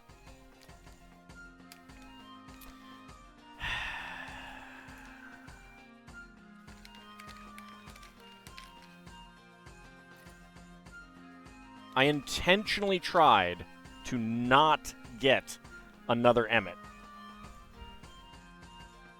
But that is a 19.96. So let's choose an outcome. That is within 20 seconds, just barely. Who's getting the hams?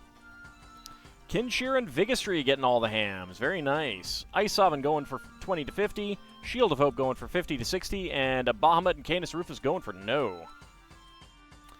He did want me. That's true. He did want me. He did want me. And in fact, that is why he's laughing. He got me. He got me.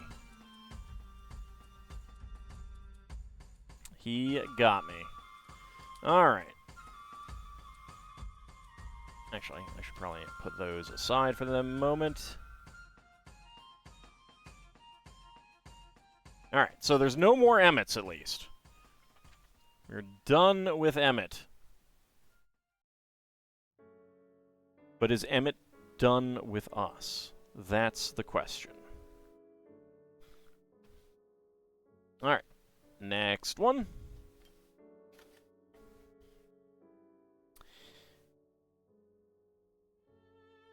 Alright, first, a D6.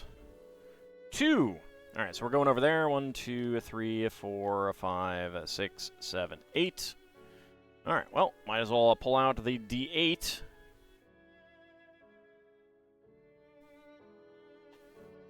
Four. 1, 2, 3, and 4. Okay.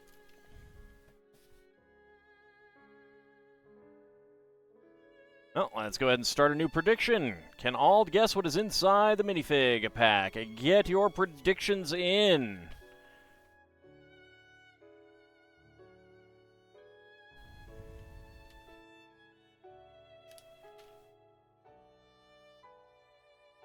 Alright, let's see. 6 for Vigistry. That would be the archaeologist. Paleontologist, I'm sorry. 10 for Bahamut. That would be the evil wizard. Ming the Merciless. 2 for Iceoven. That would be the sheriff.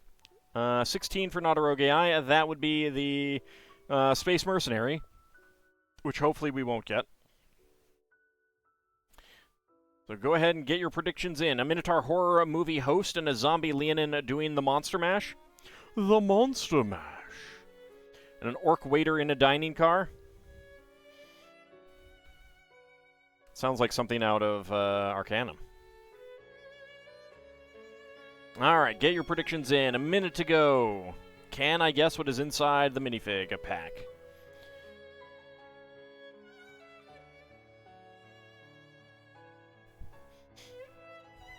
I hope when you wrote that, Bahamut, you did think to yourself, Monster Mash. Like in that voice. She's a paleontologist? Never mind. Wow. No respect for the ladies of science? It's terrible. Can't believe it. You did? Excellent. Excellent. I'm proud of you. Proud of you. You totally did. It's impossible not to hear those words in that voice. Yes, exactly.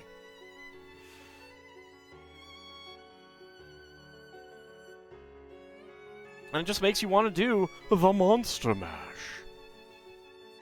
Alright, predictions are closed.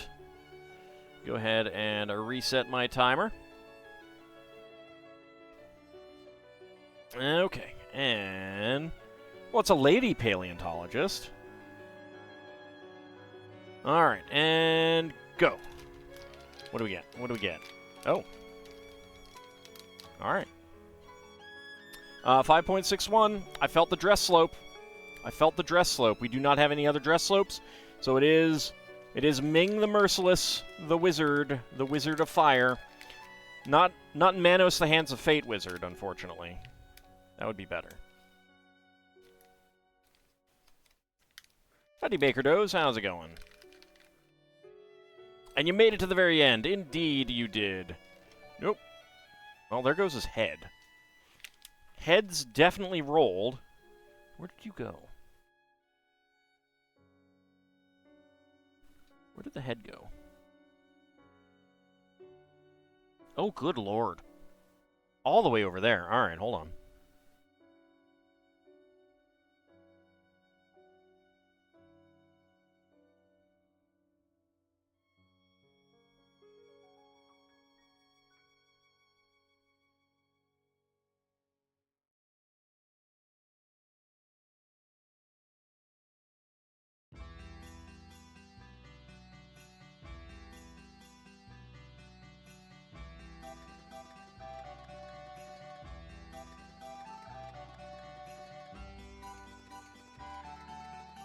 Oh, minifig's making me get up. Oh, it's terrible. I'm supposed to be sitting in this chair. That's the point. Got groceries and in a small candy coma? Candy.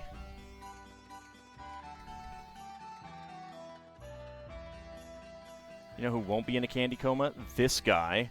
Because he made me get up. Jerk.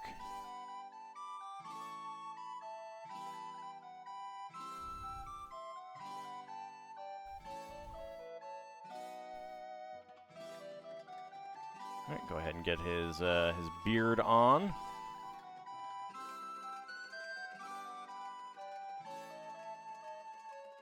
All right, let's make sure that the cloak is set properly.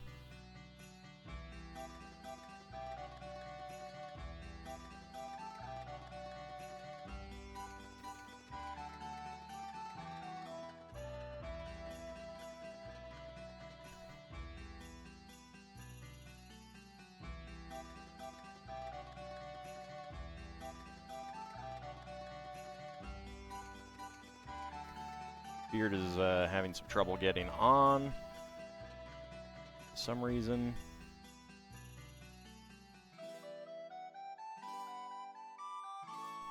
There we go. Should be good.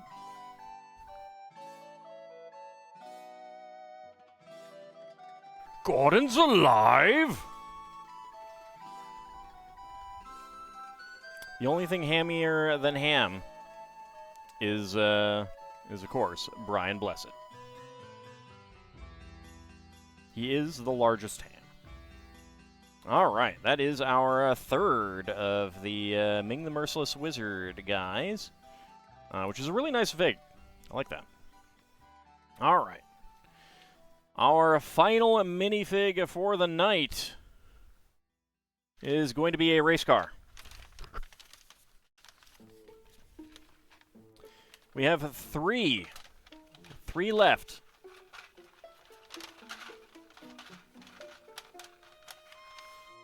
Which does mean that next Friday we will finish this set up. All right. Oh, I need to choose an outcome, so I forgot to do that. Hold on. The head threw me off. So it was 5.61. So choose the outcome within 20 seconds. Who was getting that ham for Ming the Merciless? All right, Kinshir and Vigastry getting all the hams. Very nice. Isoff and Canis Rufus going for 20 to 50. 50 to 60 was Shield of Hope, and Bahamut at no. All right, let's start a new prediction. Can all guess what is inside the minifig box? Get your predictions in. I will make a guess with my patented shake technology. Then I will roll a die. So we have 1, 7, and 10 remaining. 1, 7, and 10.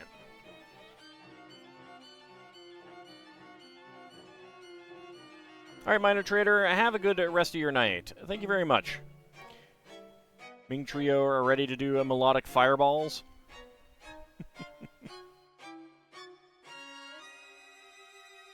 So if you don't have 1, 7, or 10, you do need to re-roll if you care.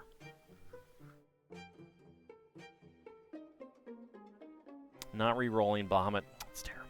It's terrible. Don't care about winning. Don't care about winning. Minotaur, a villain racer, and a skeleton Leonin mechanic.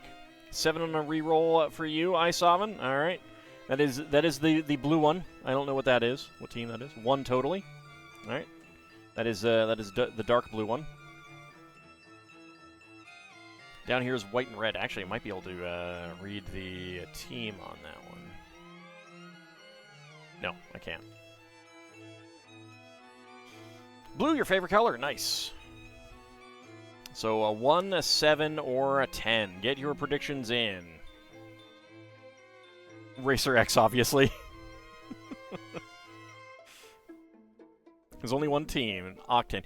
Yeah, so these 2 are fictional. All the other 10 are real ones. Why didn't they make an Octane team? Thank you for reminding me. They absolutely should have had an Octane team.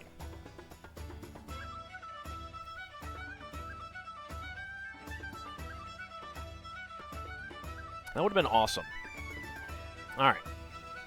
So predictions are closed. So first of all, I am going to... Actually, all right. So I'm going to shake it, and we're going to make the guess, and that is going to be the D10.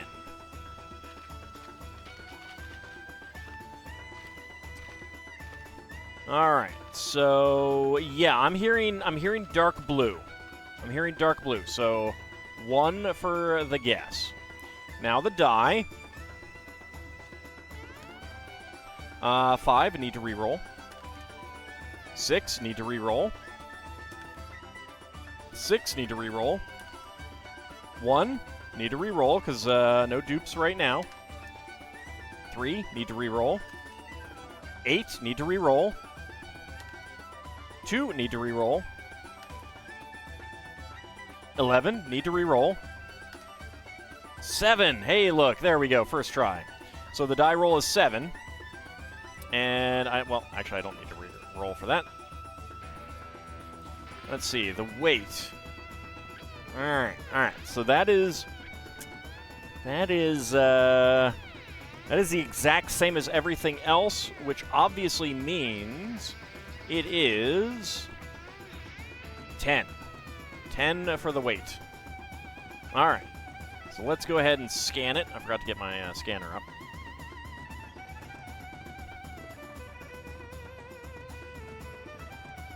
All right, let's go ahead and scan it.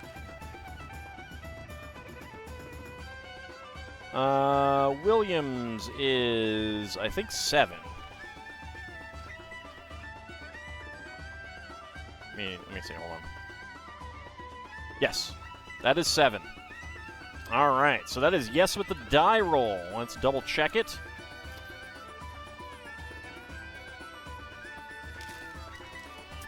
Ah, see? Okay, so it threw me off. It threw me off. There was dark blue, but not as much dark blue. So I was correct, but not. Let's choose the outcome. That is a yes with die roll. Complete that prediction. Who is getting the hands? Ice Sovereign, Canis Rufus, Gilded Tongue, all going for yes with die roll and getting a big payout. Very nice. Vigistry and Shield of Hope going for yes with guess. Kinshir going for yes with wait, and Bahamut going for no.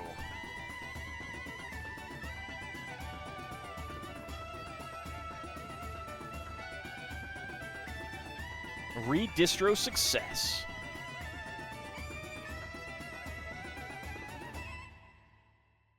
See, they both had dark blue. It threw me off. It threw me off. I can't be held responsible for that error. Buddy Red Hyena, did I wear a costume for tonight's stream? Yeah, can't you tell? I'm dressed as a human. Thank you very much for that resubscription. I really do appreciate it. 26 months. Very nice.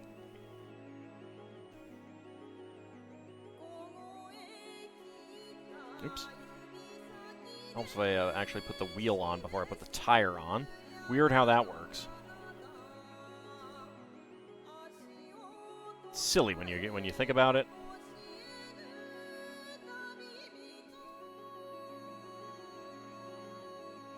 You like this? Thanks for the stream. You're very welcome. I'm glad you enjoyed it.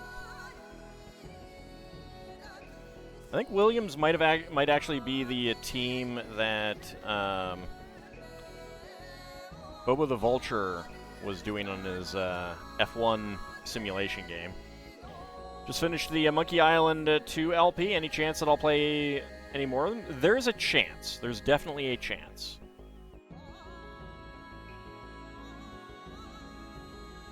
A pretty good chance, really. I don't know how many of them I'll play. I don't know when I will do it, but yeah.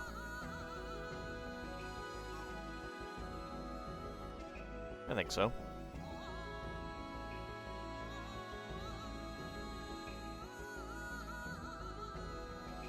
From what I've seen, I think I'll like 3 more than 2. 3 is a classic, 4 exists. So a dark blue bar, which I didn't know that was dark blue. I thought that was going to be black. So that's pretty nice.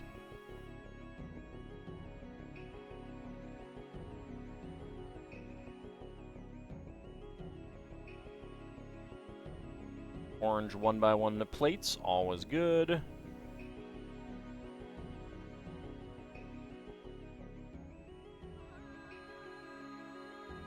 I mean, even if 4 isn't very good, I may play it as well, just for completionist's sake, or to see what it is. I mean, I've played bad games before, so I don't know.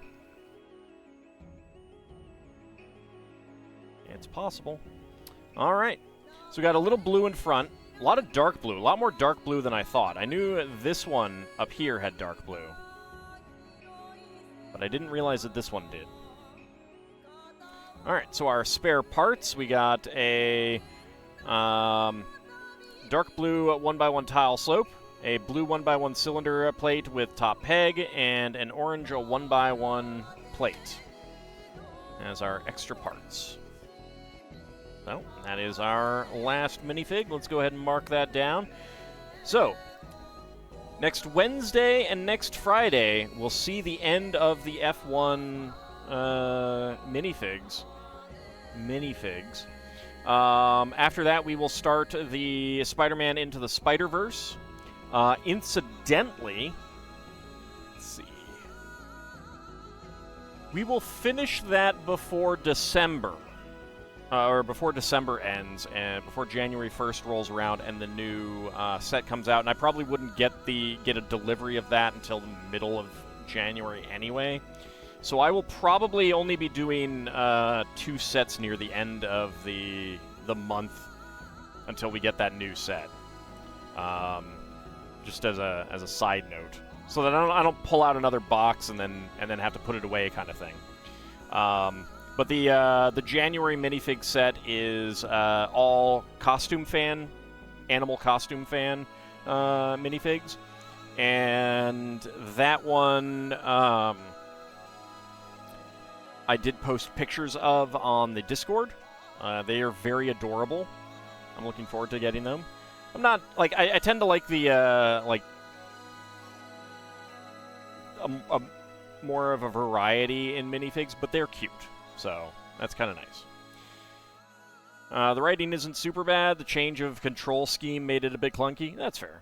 You really enjoyed the Grandia 2 playthrough, one of your favorite games back on the Dreamcast?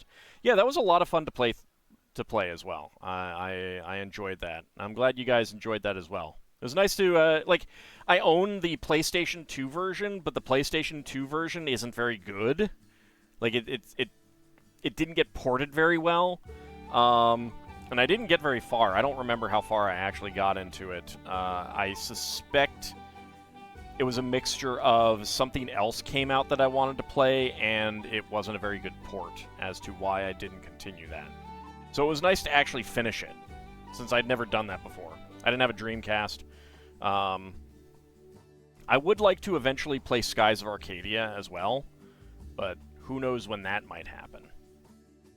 I'd have to get Dreamcast emulation running, and I haven't even tried that. So, it'd be nice if that got a release on Steam. Like, to a certain extent, I mean, I know that it is actual work. It was on GameCube as well? Huh. Like, I understand that it's a bit of work to release them on Steam and stuff like that, but honestly, I really do feel like they should just be releasing them, like updating them and releasing them on Steam these days. There's enough interest in old games, I think. So.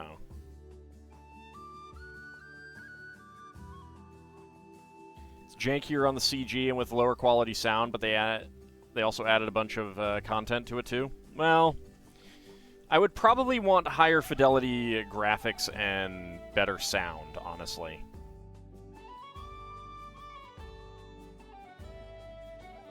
Oh, jankier on the GameCube as opposed to jankier with CG. Okay, yeah, like just general jank I'd rather avoid.